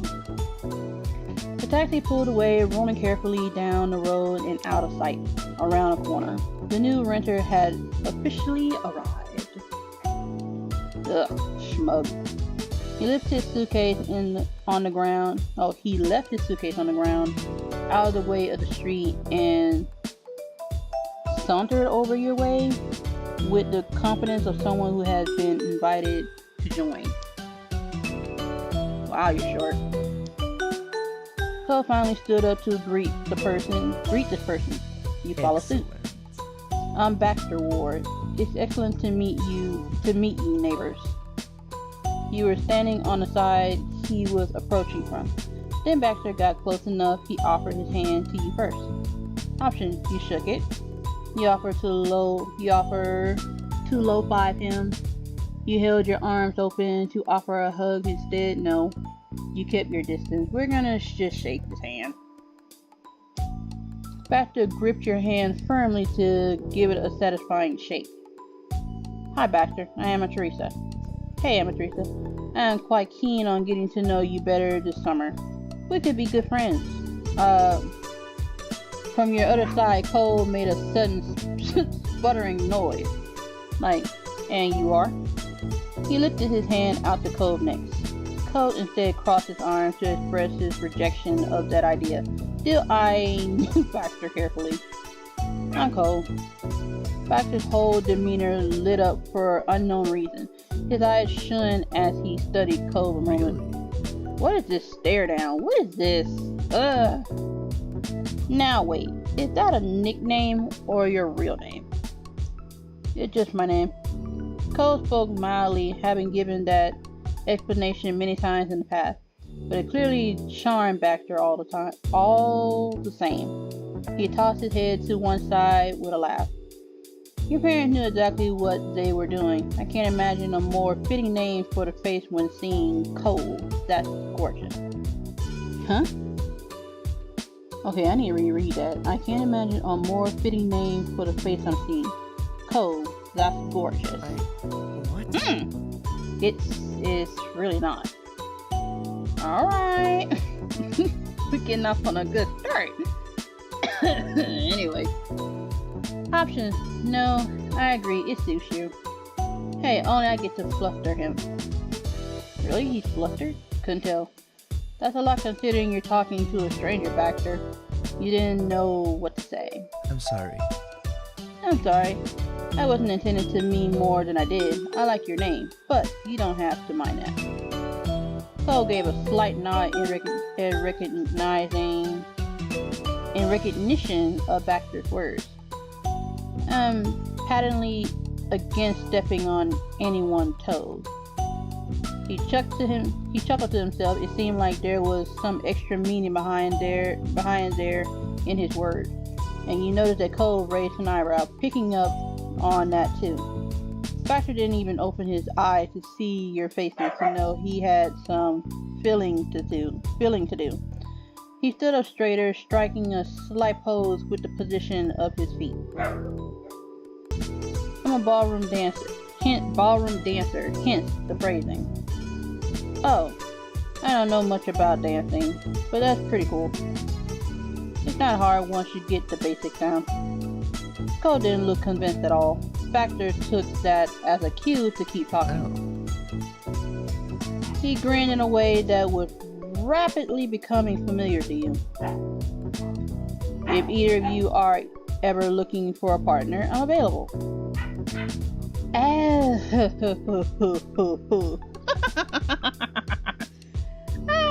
don't care for judging, but I'm starting to think this dude is okay. And I do mean okay. Cole frowned at the overt forwardness. Very forward, very confident in what he's saying and doing. I get that. Thanks. I'll pass, I think. Oh boy, this is enough to say. This is something new.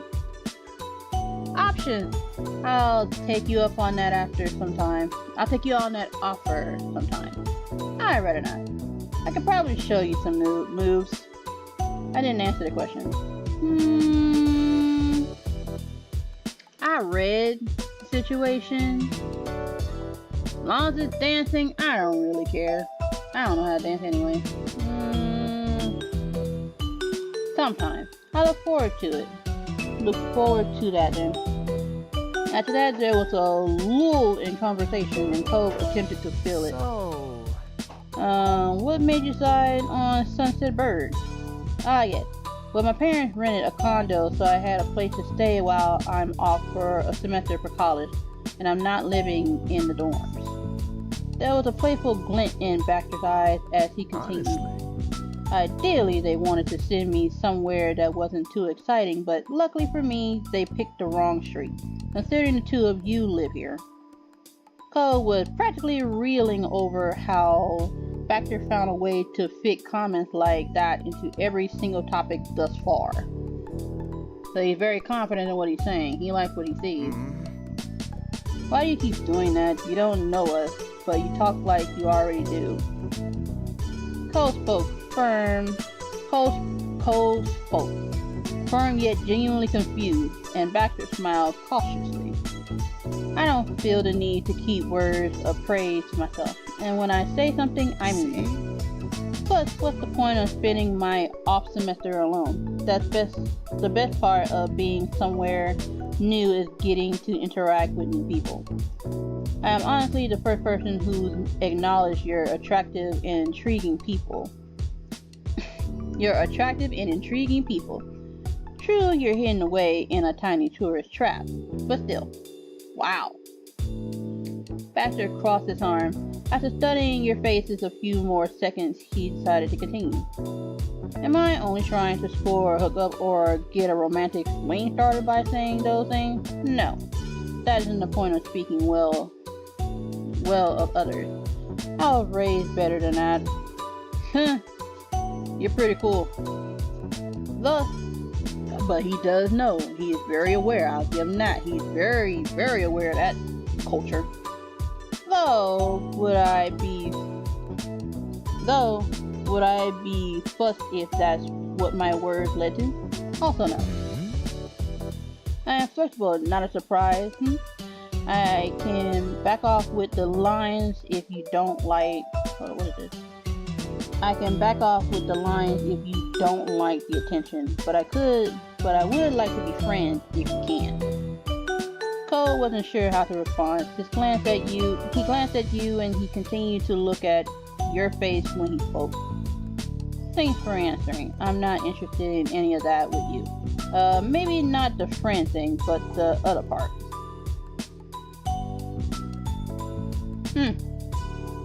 Option. It doesn't bother me. I appreciate it if you didn't do that with me. I'm finding it pretty entertaining. You probably annoy a lot of people. You stood there unsure of how to react. To be honest, this is kind of weird.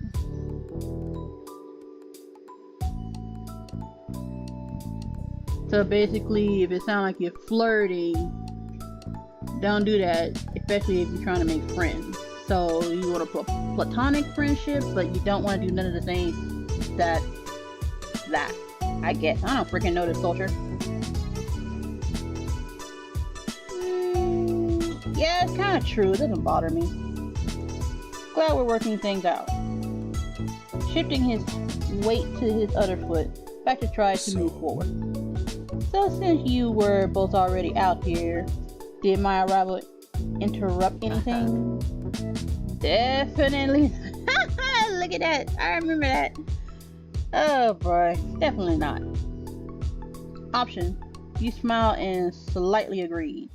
You laughed in a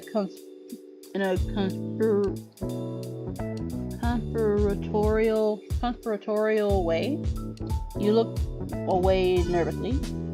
You told Baxter that you were both waiting to see who was gonna move in. Straightforward. That condo hadn't had a new renter in my entire life. We had to see who was moving in now. Baxter laughed at that, immensely pleased with your response. I'm getting a reputation in this town already. Not bad. Well, if either of you are free, I'd be thrilled to hang out this summer. But we can save the scheduled talk for later. I should get my things inside. He gave a small nod of the head and flashed you both a dazzling smile. Goodbye for today. Cole simply waved goodbye. Bye, Baxter. See you later. Baxter then turned on his heels and strolled back to his suitcase, picking it up and bringing it to his condo. You and Cole were silent as Baxter unlocked the door and disappeared into the house. With him This man did not like the energy he was given. With him completely out of the scene, Cole let out a long breath. I don't know how I'm gonna explain that guy to my dad. He burst into a fit of laughter trying to imagine the conversation. For real. You gotta be careful. He's not a go-getter, but you still gotta be careful with that. So you like it when people say that sort of stuff about people? It's okay to do it? Never mind. At least the job is done. Hold up, did I say that or Cole said that? Okay, he said that. At least the job is done. We saw the new neighbor, and now we can go meet up with Terry and Miranda. Yeah, we should go. We should get going. You gave Baxter's condo one last glance over your shoulder. Option. You were looking forward to seeing more of him. You saw he was charming. You were not interested in him. You weren't sure how to feel. You thought he gave a pretty bad first impression. I don't know about that. Kind of a straightforward, will flirt but not pursue kind of attitude. You decided he definitely wasn't someone you liked. Dang, I don't hate him. He is charming, I'll give him that. You really weren't sure when, but at one point Baxter won you over. You were curious to get to know him better. Laughing quietly, you wondered how Baxter would fit in with the rest of the neighborhood. Turning your attention back to Cole, you pushed all thoughts of Baxter aside. You both started making your way toward town. A little while later, you and Cole reached a main street in town. All of a sudden, you stopped walking. What's wrong? I think I heard my phone. You tugged your cell phone out and looked at it with a satisfied grin. There was a new message. You opened a new text from Miranda, and all you saw was, "I can see you." Immediately from where you stood, you started swiveling your head around. You couldn't spot Miranda anywhere, but she did send you more messages. Haha, I see you looking. Where are you? Ha, come on.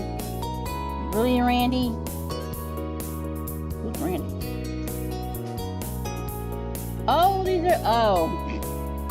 never mind. I thought they were conversations. Whoops.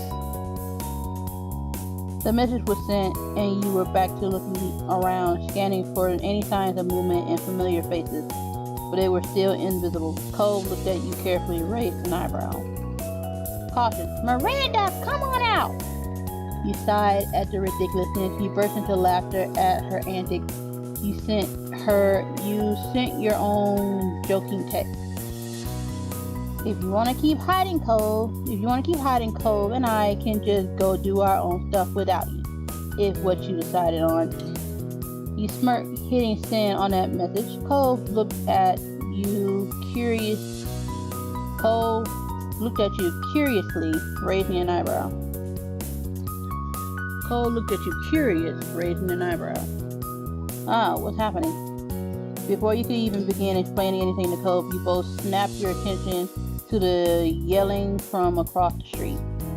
And there you saw Miranda and Terry coming out from behind the backside wall of the grocery store. They both started waving wildly to draw even more attention to themselves. Cole took a step in their direction. He grinned and waited for them to get closer. Laughing arm in arm, the girls stopped only to look both ways and then rush across the empty street. What's up, girl? You grew up so much. Oh my gosh. Hi. I hope you weren't waiting too long. Hey, buddies. You must be new. Yeah, you're new. I don't remember you. Your name is Carrie, right? Yeah. See, I wasn't even looking right here to say yes, that's them. Hi, buddies. Hi. Option. She is so tall. She gave me baby keys. Option. Hi. That joke was not funny. I'm amazed. How did you appear out of nowhere like that? Hey, I'm so happy to see you too. I thought you both knew better than to jaywalk. Wordlessly waved. I mean, how did you appear out of nowhere like that? They have their ways. They started giggling again. Terry glanced at Miranda, wondering what their story should be. It was magic. Please don't be in a fan fiction of fairies, because this is what it's giving right now. Fairies. Gesturing in a vaguely whimsical manner, Terry went along with the decision. And musicians never reveal their secrets. Ooh, that's fair. Terry then closed the distance between her and Cole and crushed him in a painfully tight hug. I can believe it. I can believe it. You're finally here. It's been so long. What took you? He did his best to eke out a reply. He's surrounded by strong people. He did his best to eke out a reply with his chest being compressed. Sorry. Eventually, she let him go. Terry looked at him with a beaming smile, but Cole was distracted, rubbing his arms. Standing there, Miranda shifted her weight to her other hip. She watched Cole patiently with a bashful smile. Welcome back. Thanks. It finally felt official. Everyone was together in one place. From here, you weren't sure how often you would have another afternoon like this again. They didn't either. Cole. Terry poked Cole square in the chest. You're gonna have to get me your schedule by this time yesterday. No Not really possible, Terry. But I can say as soon as I know. So far, work hasn't said anything, but I can tell you I'm busy with ORCA activities. When Cole wasn't at his part-time job or pursuing his athletic and academic interests, he volunteered for the Ocean Restoration California affiliation, ORCA.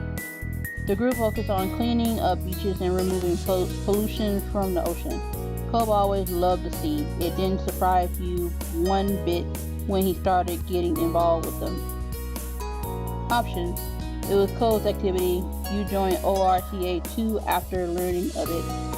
You were an ORCA member and introduced Cole to it.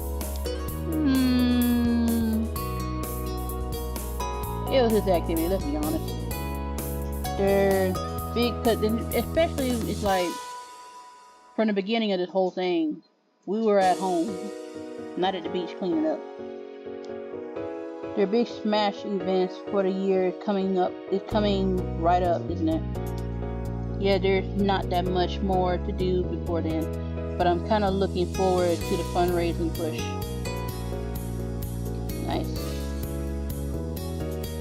I gotta check my phone, then I gotta remember my schedule. Oh gosh. You nodded, wondering how the event would turn out this year. I know you can do it, and even if it does really bad, it'll still look good on a college application at least. That's true. Hey, guess what else? We don't have to stand here to say stuff. Let's go! I would like a meal now, for real. Perking up Cole nodded in agreement. Yeah, for sure. The four of you headed into town, happily chatting the whole way. The only decision left to make was where exactly to stop and eat. The rest of the afternoon and evening passed by in a blink of an eye. When night fell, it was time to head home, and you parted ways with Miranda and Terry. You and Cole reached your neighborhood without event. Okay. It was late enough that your out-of-the-way street was dark and silent. Options. You're walking tiredly after such a long day. You scroll with a skip in your step. You amble it along? Whatever. Cole is giving you a piggyback ride home.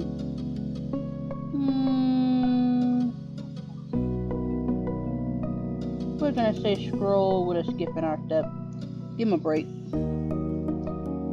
Days like today, filled with good food and good company, left you feeling energized.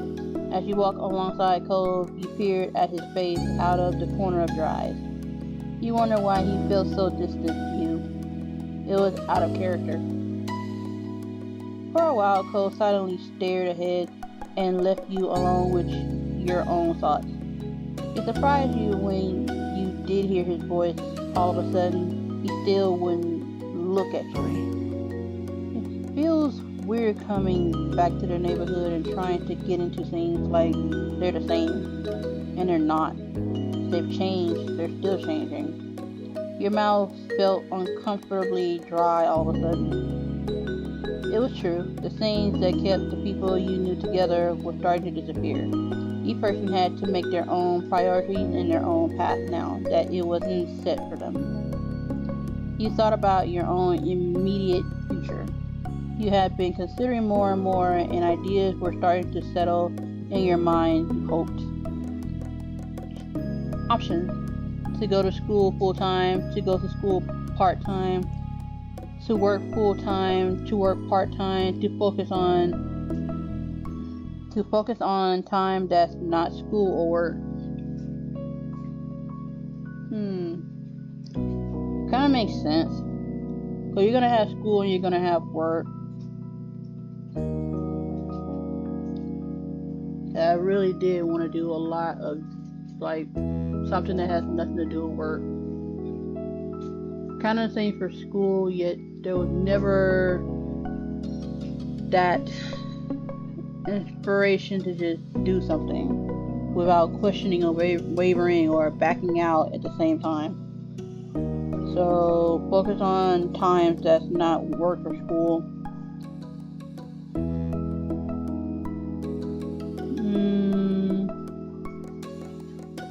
Yeah, that's pretty much it. For yourself, you wanted to option work on self-improvement on your own. I think that's self-explanatory now. Take some time to just relax. Try to figure out what you truly want. About both of these make sense. But we're gonna say self-improvement for now. Options. Take some time to relax. Try to figure out what you truly want, and that was all. Truly want, and that's all. And for that, you wanted to, golly. Options. Stay local. Go to a different part of the state. Go out of state. Go abroad. Travel around to different places.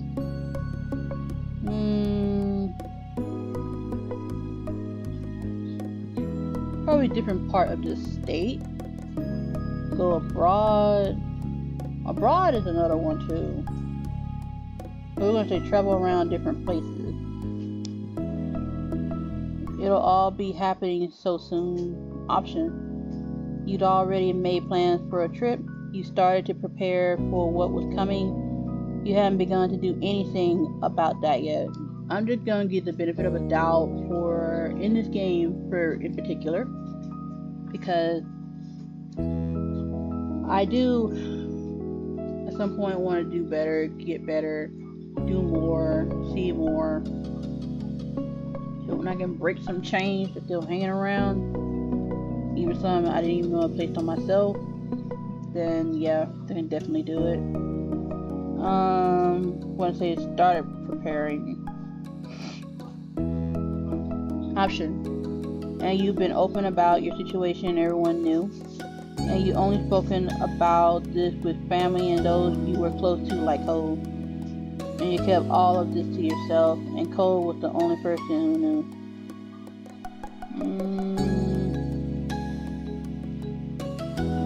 Everyone knew. Now you wondered what Cole had in mind. You heard him consider something for his future, but it was neither anything that would have counted as a real plan. Making it back home, you both stopped in the middle of the street. Cole sighed. Cole looked at the ground for a moment. His mouth trembled, trying to settle on the right words to say. So, are you still thinking about what you want to do and stuff while traveling? Yeah. Cole closed his eyes and nodded while he composed his thoughts. He looked at you when he lifted his head. I decided on something, well, kind of. He smiled slightly and rubbed his arm, and then his expression grew more serious. I'm not gonna decide on a school or a career, not this summer. I'm gonna stay here, at least in Sunset Bird. I'll probably move out of my dad's place. I'll keep working my job, keep doing my volunteer stuff, and everything else. Maybe I'll know what I want for myself by fall and next year, or maybe I'll never have a plan. Life will continue on with whatever is happening. I'm not gonna crush myself trying to have something. I'm not gonna crush myself trying to have everything figured out by a timeline that someone else has set. I just can't do it. That makes sense. His brow furrowed and his tone was tense. It was clear how much expectation were weighing on him. I know that's not very exciting, but it's the best I can do right now. He laughed derisively, whatever that word is, derisively, however you say it properly. But with the way his face looked, you thought he actually wanted to cry. Options, you smiled, you looked at him deeply, you started crying, you felt annoyed. Looked at him deeply. Options, your plan sounds very you. I miss you. I wanted you to come with me, okay? And you couldn't say anything.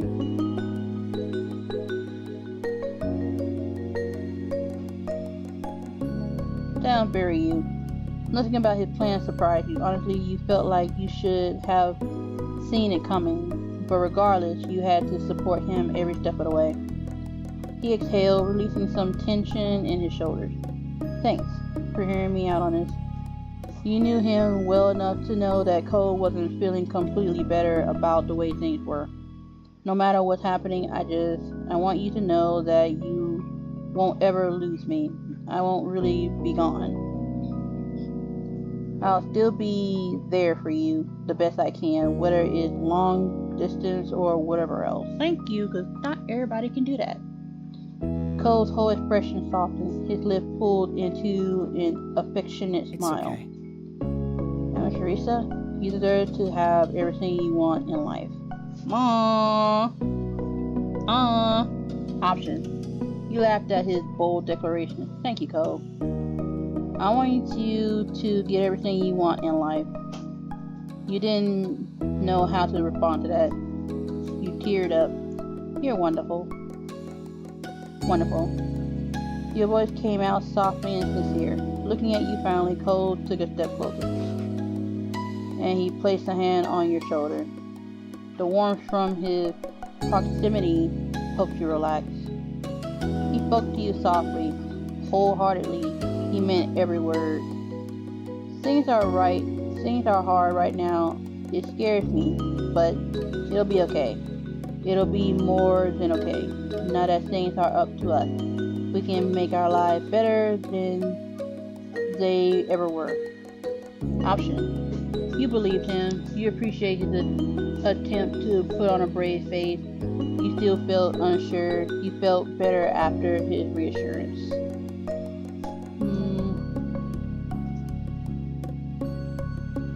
You felt better after his reassurance. Whether Cole realized it or not, he said exactly what you needed to hear. He was right, and you almost felt excited, wanting to know what kind of future was waiting for you a few years from now. Deeply you met, Cole gazed and nodded. And nodded. You nodded.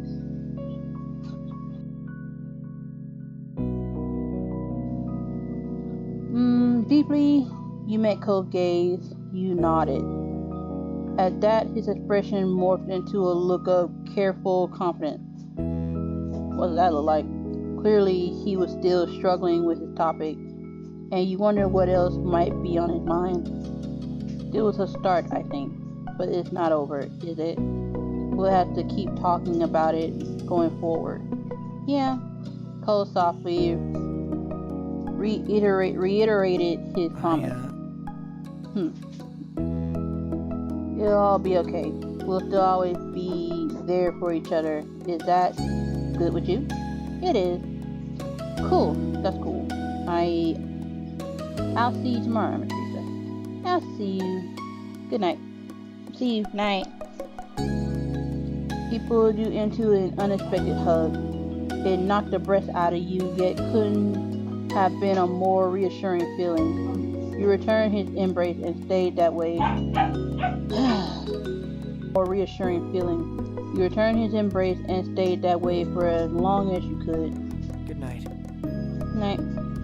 He finally let go, giving you another smile. Then Cole started walking away, but you remained there, frozen in the middle of the street. You watched him and wondered how many more times will he be able to say that he'll see you tomorrow. You hoped for countless more times. Finally, you turned towards your own home. You vowed to yourselves that you would make the most of every moment you had this summer. And we are here! Goodness gracious! Drinks, mountain planning, sightseeing. Interesting. That was a long introduction. I'm gonna have to chop this up a little bit. God, oh. But yeah, that felt great. Finally jumping back in. Been on my mind, but I'm glad that I did it. Yeah, let's just save, because that is how I like it. You who would like to have it like around here and such, but see how far that went. So yeah, we're just gonna have to pick it back up whenever I can. It's gonna be a long edit, but it's gonna be so worth it. So thank you for you all for joining me. Actually, let's talk about it. Hangs, there's another hang. Errands, talk, charity, drive, reflection, late shift, serendipity, boating, happiness. Yeah. Let's just see what the rest holds. So thank y'all for joining me. Hope y'all been doing well this summer, this spring, or fall. Soon coming for some of y'all. And just things are getting crazy out there, but let's keep our head up for each other and drink water and get as much sunlight as we can, because we gonna need it. See y'all next time. See ya!